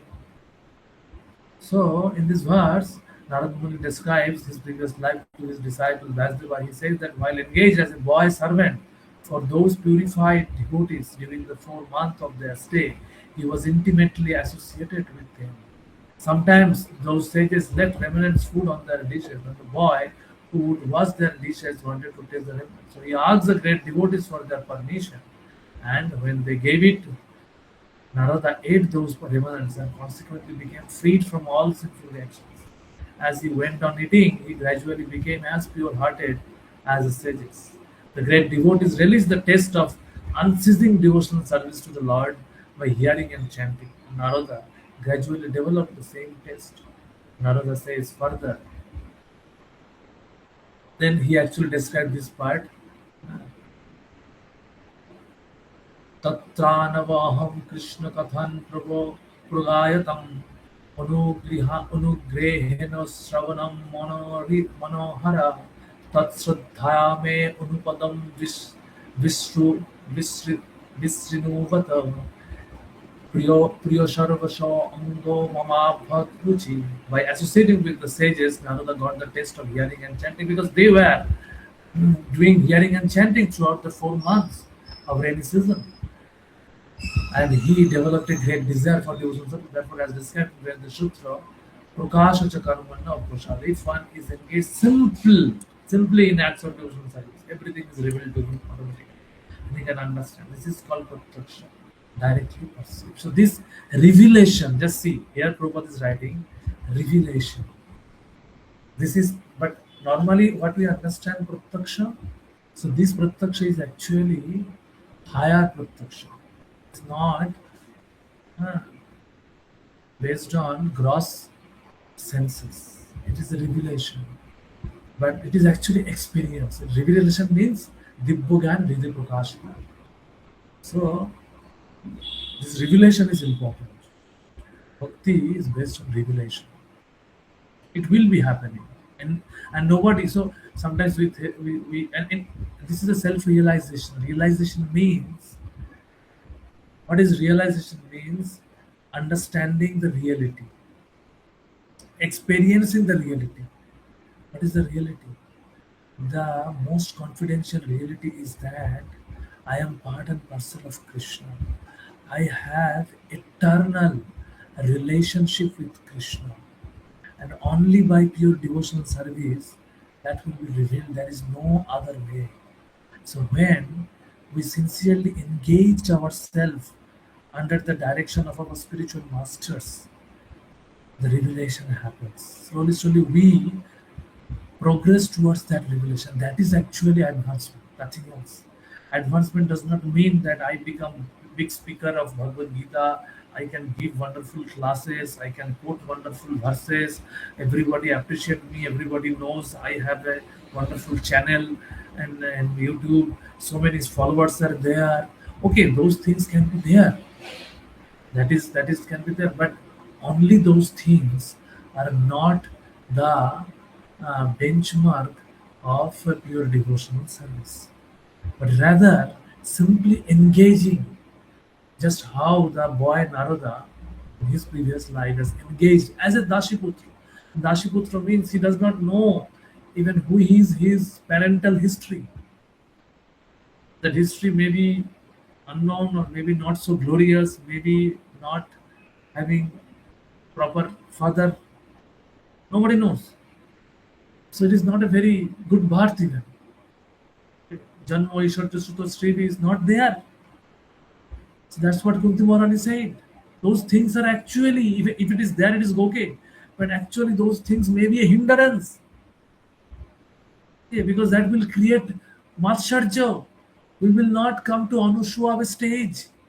So this kind of, that's why Brahmaji, when he has committed that Brahma Bimahan Lila, he said that give me a birth where I will not have this kind of audacity to test you. That's why he has been awarded Javan Haridas. So here Narad Muni has been awarded this thing, Janma Aishwarya Sutta Srivi Edhomanu Matapuvan. Tang Edhomanu Matapuvan. Tang, the second verse is Akinchana. That will give us, that will be a stumbling block towards the Tam Akinchana Gochara. We will not feel Akinchana. Akinchana means I don't have anything in my possession. So yes, a pure devotee, he may be a king, he may be the Chakravarti Maharaj of the entire world. He also can feel, because he can feel that nothing belongs to me. So that is the pure devotional service, and that will give the experience. So when we will have this spiritual experience, devotional experience from pure devotional service, then any reversible situation, any tribulations, any severe difficulty in that situation will not be bewildered. whether we will able to take it as a Krishna blessings, just how Kunti Maharani has taken it. And we can progress in spiritual life, we can progress in our devotional service, we can deepen our devotional service. So the word dharma means a path of religion. Another was actually son of means he had no opportunity to go to school. He was simply assisting his mother, and fortunately his mother rendered some service to the devotees. The child Narada also got the opportunity, and simply by association of religion achieved the highest goal of all religion. The highest goal of all religion is devotional service. As stated in Srimad Bhagavatam, Shavai Pungsha Paro Dharma Jato Bhakti Radhaksha. Religious people generally do not know that the highest perfection of religion is the attainment of devotional service. They don't know. They see that doing some yoga, doing some charity, that is also part of the devotional service. That is part of the dharma, that is also there. That is not, that is also recommended. Uh, that is not discarded from the religious practice, but that is not the only. All those things should bring us into this state. Okay. So generally Vedic knowledge is required for self-reliance. But here, although Narada never went to school of the spiritual master and was not educated in the Vedic principle, he acquired the highest result of Vedic study. Just see how much he was blessed. So this thing will bring more closer to Krishna. So this process is so, but here Narada was he acquired the highest spirituality. This process is so potent that even without performing the religious process regularly, just see, this is what has been explained in the last chapter 8. In this life, Narada has not performed anything, but one can be raised to the highest perfection. How this is possible? This is gone from the Vedic literature. Acharjaman Purusha Veda. One who is in association with great acharyas.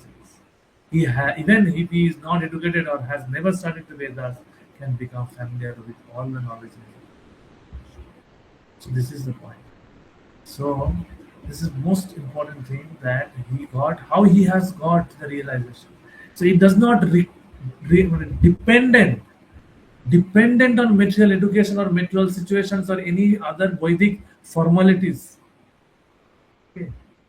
It is solely depend on the association of the pure devotees and how we are appreciating that association of the pure devotee. That's it. So if we properly take the advantage of the association of the pure devotees, we will be also get this pratyaksha avagama. So the process of devotional service is very simple. Is a very happy shushukam. Why? Devotional service consists of Sravanam Kirtanam Vishnu Smaranam. Only Sravanam Kirtanam. So only we have to hear. That's it is very easy and can be performed. And there is no other austerities. We have to just do our chanting nicely. We have to honor prasadam. We have to associate with the devotees. So joyfully we can do all the limbs of devotional service can be performed very joyfully. So Prabhupada has given explanation. This you can read, and this will be further elaborated in next sections also. So this is how Prabhupada established the why Krishna is telling this as a Rajavitta Pavitram Idam Tamam Pratyaksha Avagamam Shushuka Pratyaksha Avagamam Dharmam. Dharmam means this is not the ordinary dharma. This is the highest religion, Paradharma. Shavai Pungsha Paro Dharma Jato Bhakti Radhaksha Je Ahituki Apratihata Jo Atma Shukrashikti. When one is fully satisfied, then he will not be feeling any material pangs. That is the So if we are not getting the bliss by discharging devotional service, we need to check with our spiritual authority. Somewhere I might be doing something wrong. Otherwise, the process which has been given by as a devotional service is Shushukham Kurtima.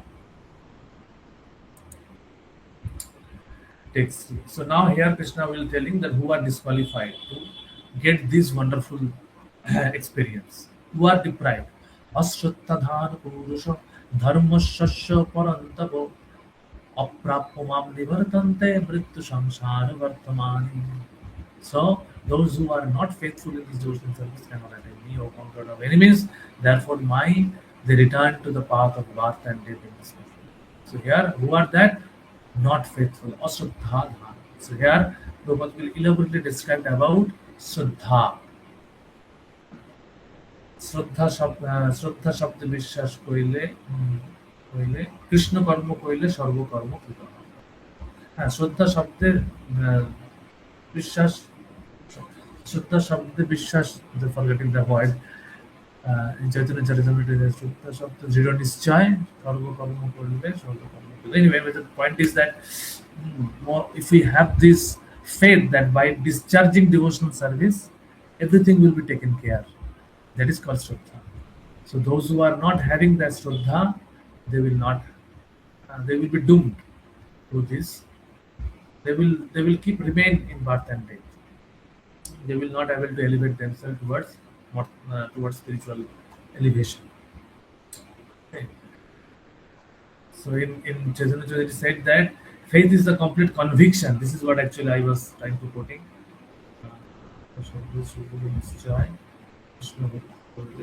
হ্যাঁ, শ্রদ্ধা শব্দের সুদৃঢ় নিশ্চয়, কৃষ্ণ ভক্তি কইলে সর্বকর্ম কৃত। শ্রদ্ধা শব্দের সুদৃঢ় নিশ্চয়. So here Prabhupada might be giving that story of sparrow. I don't know whether he will be giving here or maybe some other places, next places he will be giving some other purport. So here Prabhupada is telling that mainly this is Shraddha. So this Shraddha is very important. And in the 9 stages of devotional service, Shraddha is the primary stage. From Shraddha everything starts. Shraddha, how we can understand that if we don't have Shraddha, we will not be enthused to do this devotional service. Shraddha means faith. If we don't have the faith, yes, we understand that this Krishna consciousness is Jnana Vijnanam Shahita, it is scientific knowledge. We should present Krishna consciousness scientifically, but we should also have faith, and that faith can be we can get the faith from associating with the devotee. So this preliminary Shraddha is there from Sukriti, from previous Sukriti, devotional Punya Karma that we have discussed in 7.28. That those who are having this Sukriti, they will take up this devotional service very with full determination. So that is called faith. Conviction is they should have that faith. So this primary faith comes from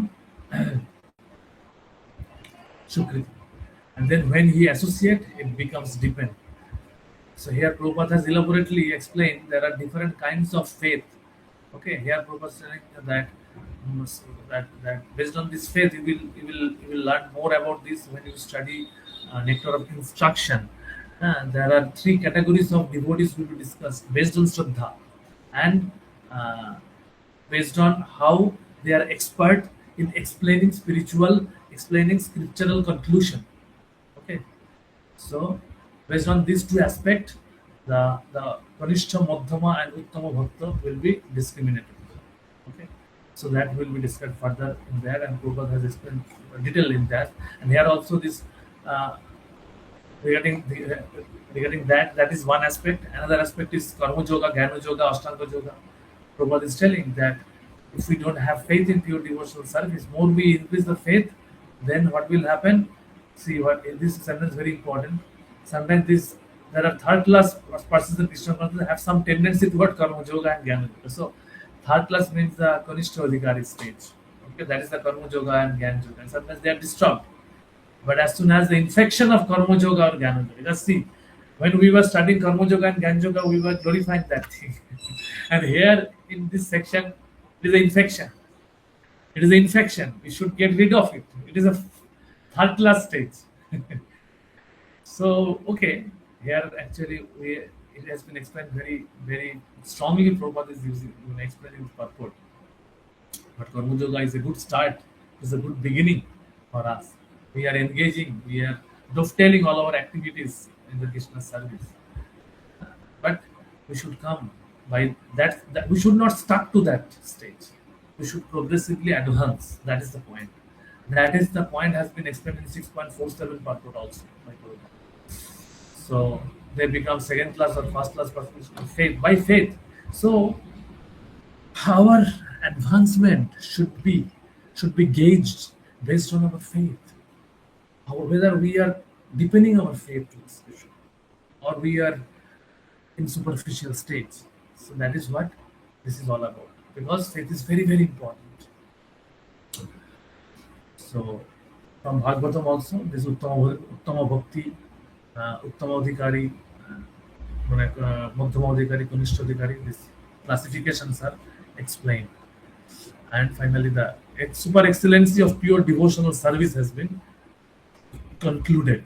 So this we need to understand. But this last part, those who have no faith, even after hearing about Krishna and the essence of devotional service, who think that it is simply theology, find the path very difficult. Even if they are supposedly engaged in devotional service, for them, there is very little hope of gaining perfection. This faith is very important in the discharge of devotional service. So we should not superficially engage. Otherwise, we will be engaged for some time, and then may not practice. We may forget about practicing Krishna consciousness, and that is happening for many cases. Many people are coming, or many people are going, leaving also. How many are there? They are really sincerely practicing Krishna consciousness. Many people are coming with many kinds of ulterior motivations. So as soon as the motivation is fulfilled, they will go away. So that is the very third class stage. That is third class stage, first class, second class, and first class. So first class is all about having full faith. So we progressively we can come to that sadhu sangho, after Shraddha, those Shraddha, then sadhu sangho, then bhajana kriya, then anartha nivriti nishtha. This nishtha stage is steady stage. At this stage, one becomes actually madhyamadhikari. Okay. So this stage is very steady. Prabhupada explained here. We should come to this stage. So this is about the first section. The fourth section, from 4 to 10, Krishna is telling about his inconceivable relationship with the material world. Okay. Maya tatamidam sarvam jagadabhyaktamurtina masthani sarvabhutani na chahante avastita. By me, in my unmanifested form, this entire universe is pervaded. All beings are in me, but I am not in me. So this is actually, already Krishna has explained this thing. Matta paratarangannat kinchidasti dhananjaya mai sharmamidam pratam sutra muniganai. Pratam sutra muniganai. Even though I am not, pratam sutra muniganai means I am just like the thread of the necklace. The thread is not tangibly visible, but without that thread, that necklace cannot have any existence. So similarly, material world, we cannot see Krishna directly, but without his presence as all-pervading Paramatma, this material world cannot be there. Just like without the presence of the soul, this body cannot be in an animated state. So we are seeing this animated material world. So these animations of the material world we can conclude from this word that Krishna is the underlying principle. And Krishna also told in the earlier chapters, I am the spiritual nature. Everything, whatever we are seeing, spiritual and immaterial nature, I am that. Okay. Phenomenal world, luminous world. All the things, the basis is Krishna.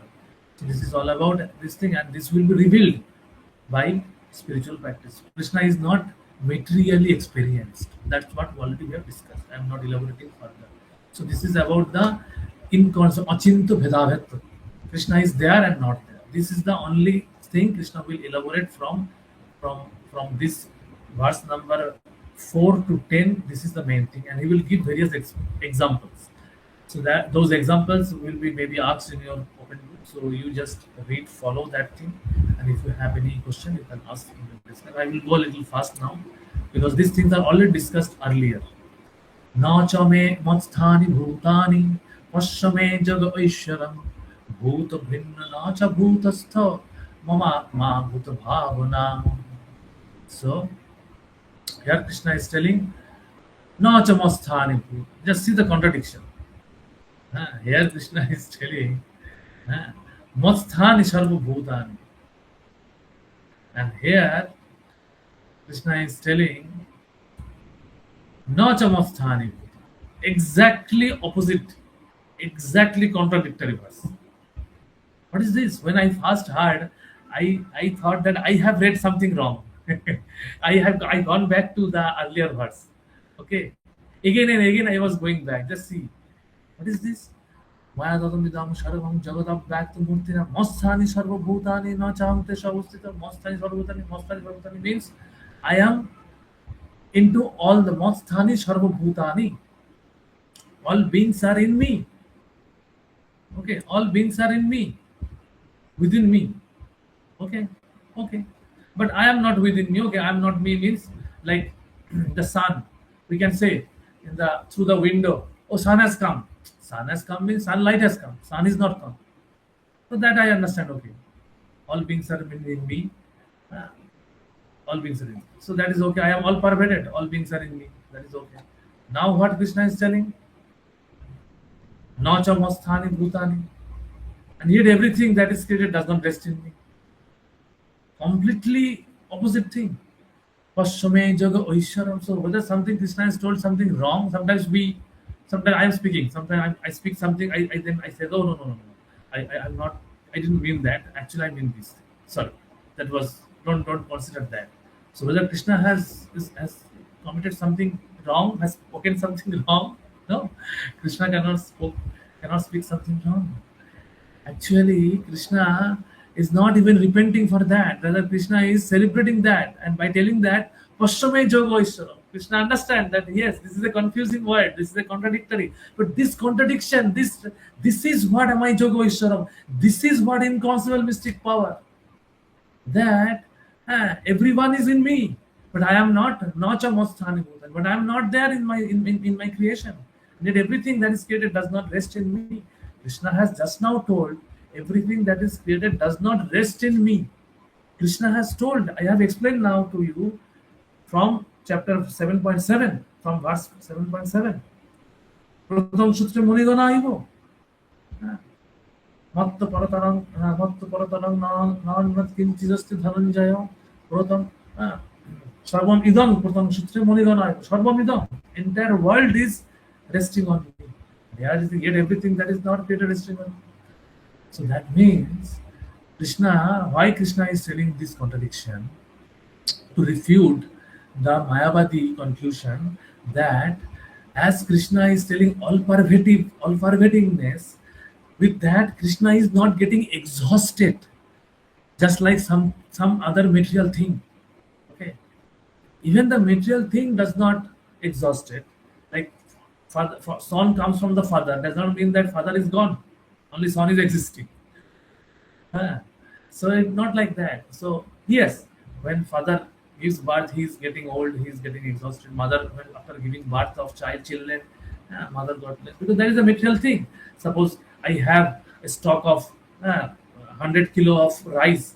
If I every day use, if I distribute throughout the city, my stock will be finished. I will be exhausted because that is a material stock. But Krishna's existence is inexhaustible. And just see the sun. Sun is a material thing, but it is empowered by Krishna's inexhaustible power. It is giving energy, light, and heat since time immemorial, isn't it? Yes, we can calculate that time by calculating the material universe, the birth of the material universe, as we have discussed in chapter 8. It is not time immemorial, but it is inconceivably long time that energy is giving, that from the sun the energy is coming. So Krishna, we need to understand the inexhaustible feature of Krishna, that he is not inexhaustible. So now Mayavadis does not accept that. They said that everything is all pervading, that means there is no form of supreme absolute truth. So Krishna is to refute that kind of misconception. Krishna is telling this completely contradictory statement. And in Shastra Vichar Mimamsa, there is a called Artha-Prapatti. Artha-Prapatti means like consolidating two contradictory statement by some deeper meaning, by some deeper statement. So that is what Paschame Jogo Ishara. Bhuto Brinna Nache Bhutasto Mamatma Bhuta Bhava. Behold, this is my mystery. That means as a person I am not there. As an energetic supreme personality, I am not personally there, but by my energy everything is sustained by me. So Krishna is differentiating his energy and energetic aspect.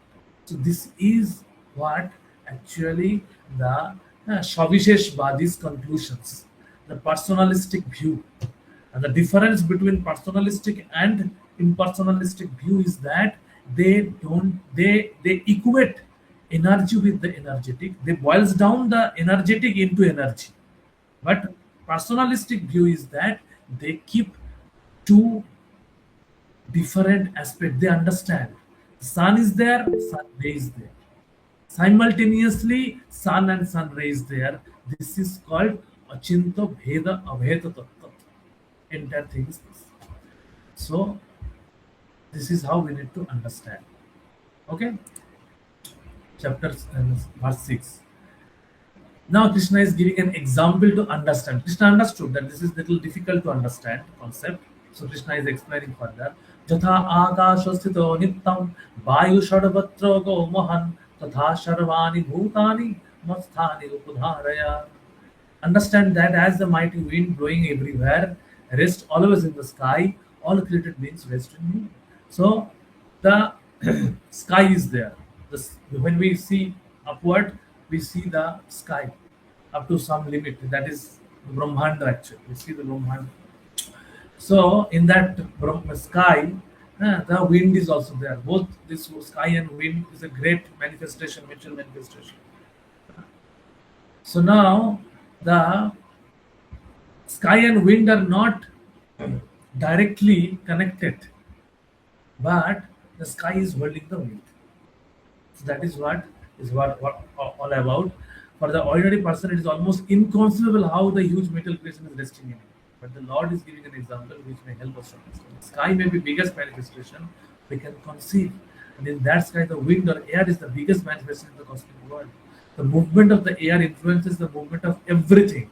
So according to Vedic cosmology, the entire planetary movement is happening by this influence of the air. Okay, physical science say that it is the gravitational force, but Vedic cosmology says it is the power of wind actually. The wind power is revolving everything.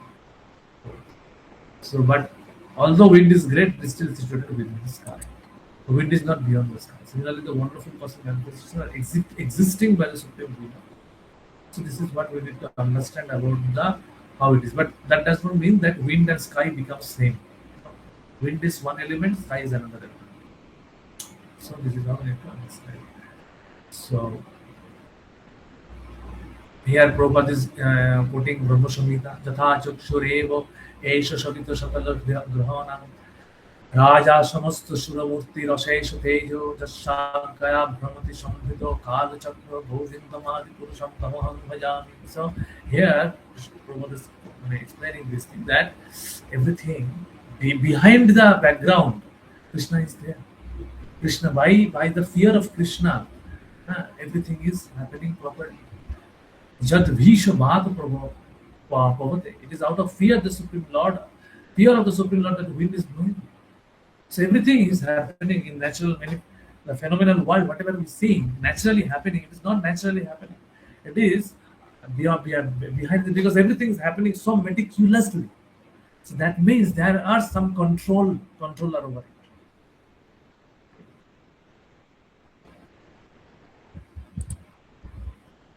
So Mataji, I think the 2-hour span has gone. So please start re-recording the session. Yes.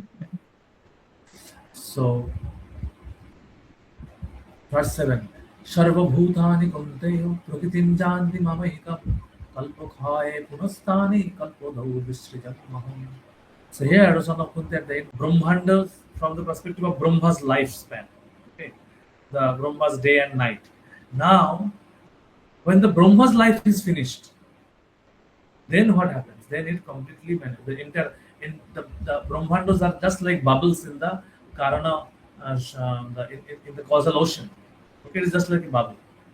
The bubbles is coming out, going off, winding off. This winding off phenomena is Krishna history. At the end of the millennium, all middlemen enter into my nature. And at the beginning of another millennium, this millennium means Kalpodau, in the beginning of the millennium. So it is again started. another uh, Brahmanda is started. So again, this kalpa is not the kalpa of Brahma's one day. The creation and the relation of this material cosmic manifestation are completely dependent on the supreme will of the person. At the end of the millennium means at the death of Brahma. Here, Prabhupada is explaining clearly. Here, particularly at the end of the millennium means at the death of Brahma.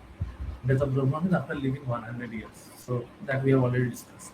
So everything is happening by the creation, maintenance, by the will, supreme will. So we will finally at the end of this section, I will share one wonderful bhajan written by Bhakti Thakur, where he has actually explained this entire chapter, entire section of this, how the supreme will is actually uh, behind the background of this material animation. That's how he is the final controller. 9.8 प्रकृतिं सं अवस्थाप्य विसृजं पुनः पुनः भूतग्रामं इमं कृष्णं अवशं पुत्रेर्वशः. Same thing. The whole cosmic order is under me. Under my will, it is automatically manifested again and again. Bhutta Bhutta Praliyata. We have already read in chapter 8. Under my will, it is annihilated again. Automatically manifested. Avosha, and we don't have any control. Avosha means avasham, automatically. Helplessly. Helplessly it is happening. Here, the process of creation has been briefly explained here. That from the Maham Tattva, the causal ocean is manifested, and there the Garuda Vishnu is entered, create from various universes, and the universes Garuda Vishnu enters, and from the Garuda Vishnu creates this material Brahmanda in each and every Brahmanda, and then each and every nook and corner of the Brahmanda, Garuda Vishnu is entered. So this is how it is explained. Briefly, the process of creation, okay, manifestation. I think this you all know, or you need elaborate description and explanation, because I think you know about these three Purusha avatars. Okay. I have already explained in previous verses while explaining this Purusha avatar. I think in chapter 7 or 8, this kind of verses were there, and there also we describe this thing. Okay.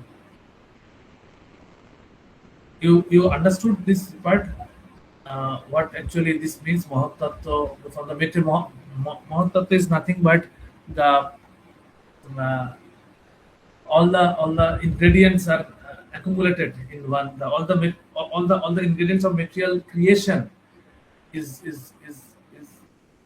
formed a cloud kind of thing at one corner of the creation, and in that cloudy part, just like when the cloud is there in some part of the sky, that part of the area is covered with the sky, and the living entities there cannot see the sun. But that does not mean the entire earth is covered by the sky. No, one part is covered. Similarly, the entire creation is there. Entire creation means the entire material creation is there. Eternal creation that we have already discussed, spiritual world is there.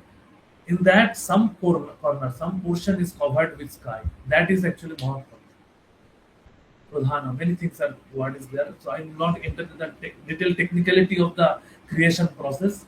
Only thing here Krishna is telling little hints of the creation, Jagat, because this is one aspect of the Bhagavad Gita. So Krishna is giving this thing. So in the Jagat, the first, the Karnalakshay Vishnu, from whom who lies down in the causal ocean, and he glances on the Mahatattva, and then from then it started the creation, and then the Brahmanda creates, and the Garudakshay Vishnu enters into the Brahmanda, and from that the causal ocean is having all the ingredients. The Mahatattva becomes the causal ocean, and then they started the manifestation. It will be elaborated further in next verse also. So like that, based on their avasham is that helplessly. The previous verse also has been told. So this on this nobody has any control except Krishna, except Vishnu. So this is what in the text 9 is na chamamtani karamani nidhanati dhan Nibadhanti dhananjaya udasin vadasinam asaktam teshu karmashu. Dhananjaya, all this work cannot bind me. I am ever detached from all these material activities stated as the neutral. Udasin vadasinam. So this is very important. All the verses are very important actually. I am moving fast because in comparison to the other things, other aspects, this is not very difficult thing to understand. Here only the material world, the relationship with Krishna is explained. And first we have seen the how he is there and he is not there, energy and energetic. And here Krishna is telling about the creation and destruction. And now Krishna is telling that he the creation and destruction and all the activities of the material world, the living entities are happening. He's telling that I am not the responsible thing. They are responsible for their own doing and misdoings. Okay. It is how Prabhupada has given an example of High Court judge. High Court judge is giving the sanction. High Court judge is giving the verdict. Based on his order, so many things are happening. Somebody is hanged, somebody is getting huge wealth, somebody is put into jail, but he is neutral. He has nothing to do with them. They have done their karma according to their, they are getting the reward. Okay. So similarly here also, Krishna is creating and manifesting does not mean that I will be responsible. I should be held up responsible for this. No, I am not responsible because they are suffering or enjoying their material activities. So that's how he is Udashinva. Okay, so sometimes we say something is happening, something bad is happening for something. We explain this thing. Why good things happen to the bad people and bad things happen to the good people. So this good and bad has nothing to do with Supreme Personality of Godhead Krishna. Because he is the sanctioner. He is sanctioned based on what he is supposed he is deserving. Okay. What I deserve, I will get that. And only thing how we can get out of this thing is pure devotional service. That's it. So Krishna cannot be held responsible. Sometimes some bad things happen. We start seeing how God is so bad to me. God is not never bad. God is never bad, not good. God is always good in one sense. Text 10. Maya. So finally Krishna is concluding this thing. Maya dhakshana prakriti shuvadisha chalacharam hetunana natuntayo jagati. Here Krishna is telling this mental energy which is one of my energy. Parashtra shakti vividhaiva shuvade. So all this energy is actually my shahaviki jnana bala kriyacha. So everything is happening naturally, just by his willpower. He is having the desire, creation is done, finished. Yes, the rest of the little process is happening by his inconceivable energy. Jogo Ishwaram is happening. So this is what we need to understand about Krishna. So O son of Kunti, producing all moving and non-moving beings under this rule, this manifestation is created and annihilated again and again. So this is what.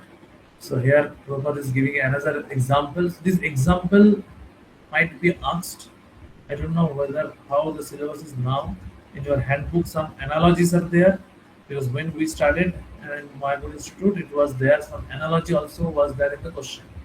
Some picture will be there, and based on that, you need to explain that analogy. So here you need to try to follow those analogies because those analogies will be important for your understanding and for your further preaching also. So this example is given in Smriti. When there is a fragrant flower before someone, the fragment is touched by smelling power of the person. Yet smelling and the flower are detached from one another. So here what is happening? Maya Dhakshana, Adhakshana, superintendence. Adhakshana, Adhakshana. Adhakshana means Maya Adhakshana, Ikkhan. Here actually Krishna is glancing upon the Mahatattva. And by that glance, here Krishna is telling, he is the seed-giving father. He is the Bij Pradata Pita. So, seed-giving father. So, by his glance, living entities are transferred into the womb of the mental nature. Actually, this glance is also not him. He is another transformed entity, that is the Sadashiv part actually. So I will not get into the technicality of that thing because that is explained in Brahma Samhita and other part. So Krishna, the Vishnu Tattva, directly don't touches material world. Even this glance is actually this is Shiva Tattva, Shambhu Tattva. This is actually Shambhu Tattva. Through Shambhu Tattva, the living entity comes into the material world. Shambhu Tattva becomes the conduit. So, but Shambhu Tattva is another uh, energy of Krishna, of Vishnu Tattva. So, this is how we need to understand that Krishna never gets. So, here also the smelling power, just the flower is there, the smell of the flower, fragrance of the flower is there. So, the smelling the flower, we are without touching the flower directly at the nose, also we can get the smell of the flower. So, smell of the flower and the flower is different. So, by this way, the connection. This is a similar connection between the material world and Supreme Personality of God. He is remotely connected and remotely controlling the entire material phenomenon through his various agents and energies. Okay. This is how the material world is inconceivably related to Krishna. Is that clear? So we will stop here. Actually, the next section will start from another section, even uh, based on the segment given here. This is the two sections we will cover today, and next three sections we will cover in next class. So now I will end this. I will stop this class here. If anybody has any question, I can take. And after that, I have a important announcement. Yes, Rajiv Prabhu. Hare Krishna Prabhu. Yes. Prabhu, when we were reading about Narad Muni's previous life, Hmm. so is it like it is also a kind of pastime that Narad Muni performs? Because he is always a devotee, right? It's not that he. No, no, no, no, no, no. It was not like that. This actually happened in his previous life. Okay, previous life, uh, previous millennia, previous kalpo. Actually, it has happened. So So he is Nitya Siddha? at that kalpo, he was not there.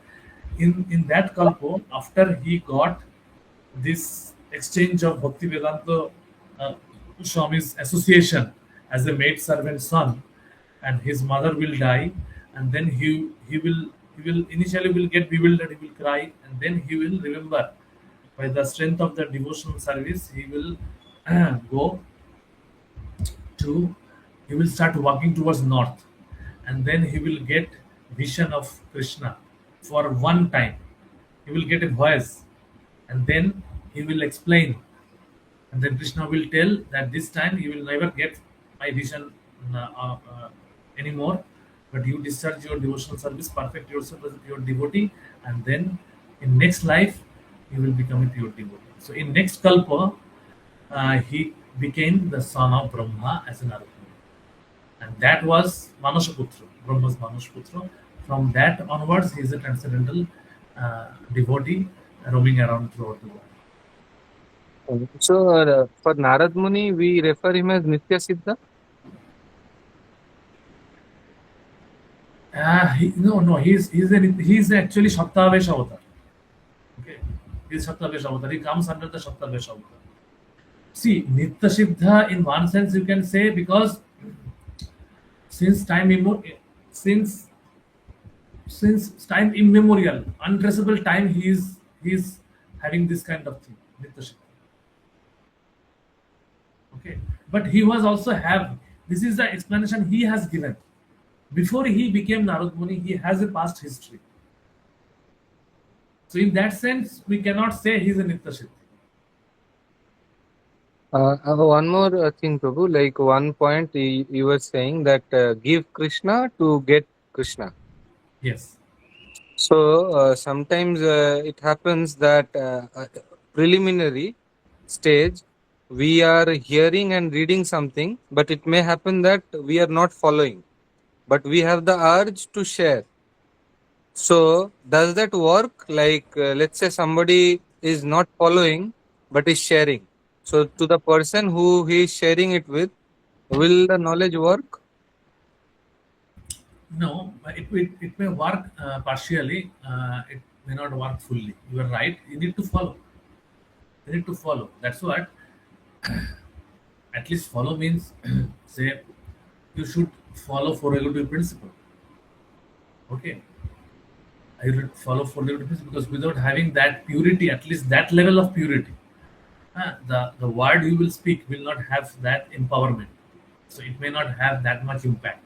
But I am telling perfection stage means Krishna, devotional service, my chanting. My chanting may not be very perfect. I'm chanting, but I know I had the full faith that chanting is a very powerful process. So I am saying someone else that you also chant.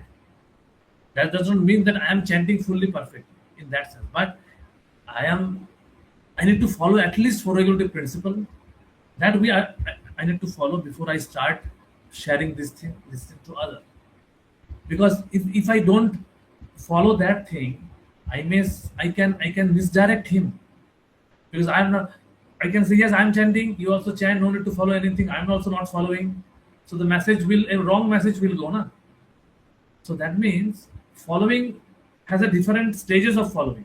Okay, at least four regulative principle need to be followed and need to be chanted. Suppose I am chanting 4 rounds, I can say you can start at least 1 round because by chanting 4 rounds I am getting so what blissful experience. So you chant. So like that. I may not say that you chant directly. I may not be able to inspire someone to chant 16 rounds by myself chanting 4 rounds. Am I getting the point? But I can inspire him to chant at least 1 round. But the basic fundamental four regulative principle should be followed at least at some level. We should at least understand that we are following them. That should be there. Otherwise, it will not have much effect. You're right. It will not have much effect. Okay. Okay. So let me share you that beautiful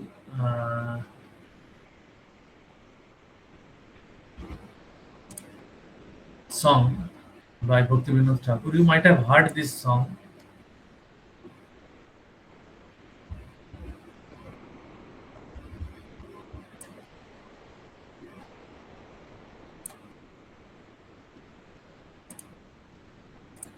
So anybody have any other question, any doubt, anything you want to ask? Otherwise we will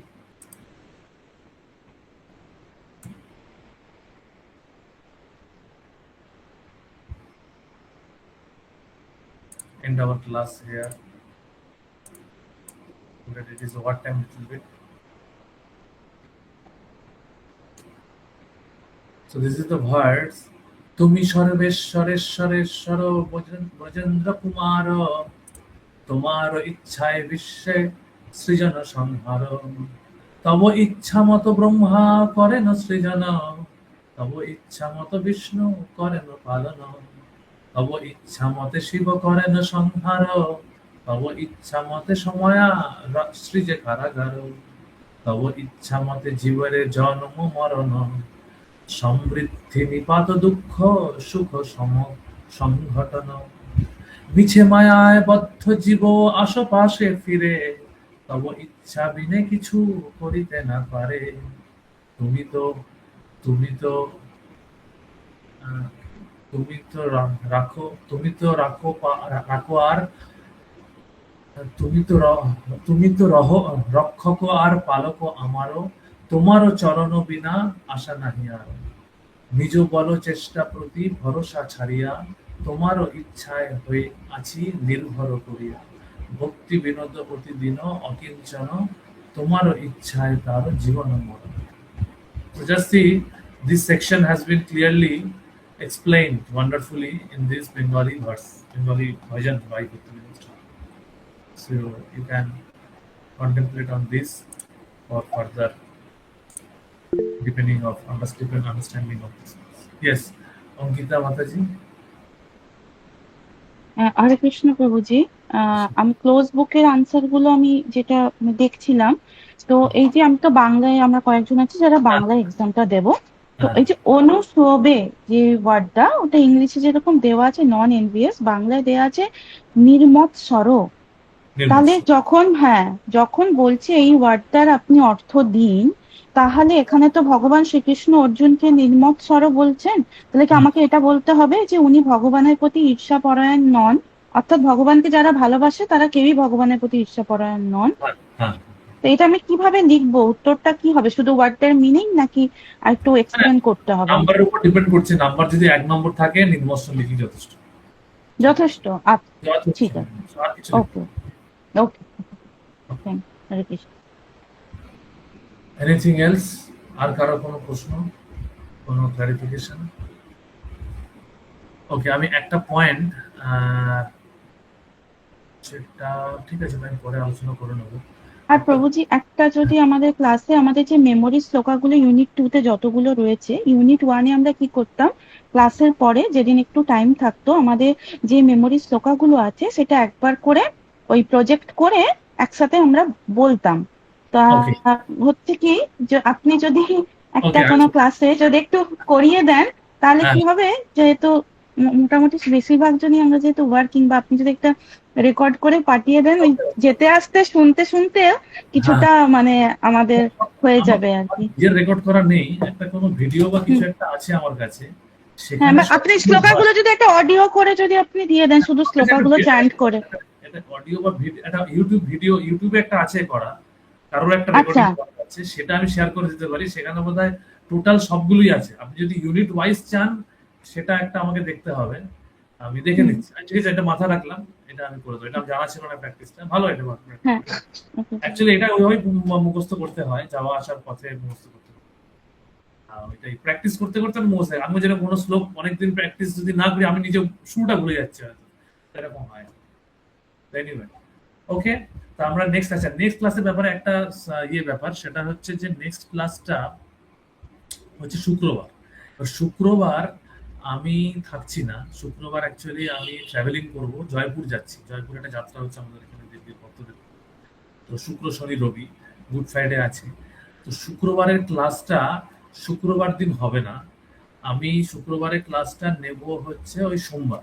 ঠিক আছে, তা একটা কোনো class আমাদের যদি মানে একটা হচ্ছে লাস্টে একটা এক্সট্রা ক্লাস নিয়ে নেওয়া, অথবা যদি আমরা এর মধ্যেই ওই ক্লাসের টাইম মানে আমাদের যত দিনের মধ্যে শেষ করার আছে সেটা দিনের মধ্যে করতে হয়, তাহলে সামনের সপ্তাহে কোনো একটা দিন আমরা এক্সট্রা একটা ক্লাস করে নেবো। সেই কোনো একটা দিন, এখন সোম বুধ শুক্র আমাদের হয়, হয় কোনো একটা সপ্তাহ সোম মঙ্গল বুধ শুক্র নিতে হবে, অথবা শনিবার বা রোববার কোনো একটা দিন নিতে হবে। সেটা কিভাবে ঠিক করা যাবে সেটা একটা বিষয়। সেটা যদি মানে আমরা জানতে পারি তাহলে ভালো হয়, কিভাবে এটাকে ঠিক করা যেতে পারে। মানে একটা ক্লাস একটু এই যে যদি মানে আমার যেহেতু মিস হবে, সেটা আমি বৃহস্পতিবার দিনটা আমার বিকেলটা আসলে এনগেজ থাকে, বৃহস্পতিবার দিনটা হবে না কাল, নাহলে আমি কালকে একটা ক্লাস নিয়ে করতে পারবো। কালকে আমি একটা অন্য একটা মানে ক্লাসে একটু বেশি থাকবো। তো শনি রোববার আপনারা কিরকম থাকেন? নাকি আমি একটা ভোট পোল মানে হোয়াটসঅ্যাপে পোল করে নেবো, যেখানে সবচেয়ে বেশি জন থাকবে সেই দিনটা আমি করে নিতে পারবো। এইভাবে করানো যাবে কিনা সেটা, ওইটা হ্যাঁ, পোল করে নিলেই ভালো হবে প্রভুজি। পোল করলে ভালো হয়। হ্যাঁ হ্যাঁ তাহলে আমি আমার আমার যেদিন যেদিন যেরকম সুবিধা হবে সেদিন দিয়ে পোল দিয়ে দেবো, আপনারা সেটা দিয়ে দিলেন, তারপরে আমরা পাবো। ওকে, ঠিক আছে। ওকে, শ্রী প্রভুপাদ কি যায়, গৌর ভক্তবৃন্দ কি যায়। Hare Krishna Krishna Krishna Krishna Krishna Hare Hare Ram Hare Hare Ram Hare Ram Hare Ram Ram Ram Ram Hare Hare. Hare Krishna thank you প্রভুজি, প্রণাম। নেক্সট মানডে ওয়েট করছি, আমি কালকে বলে দেবো নেক্সট মানডে।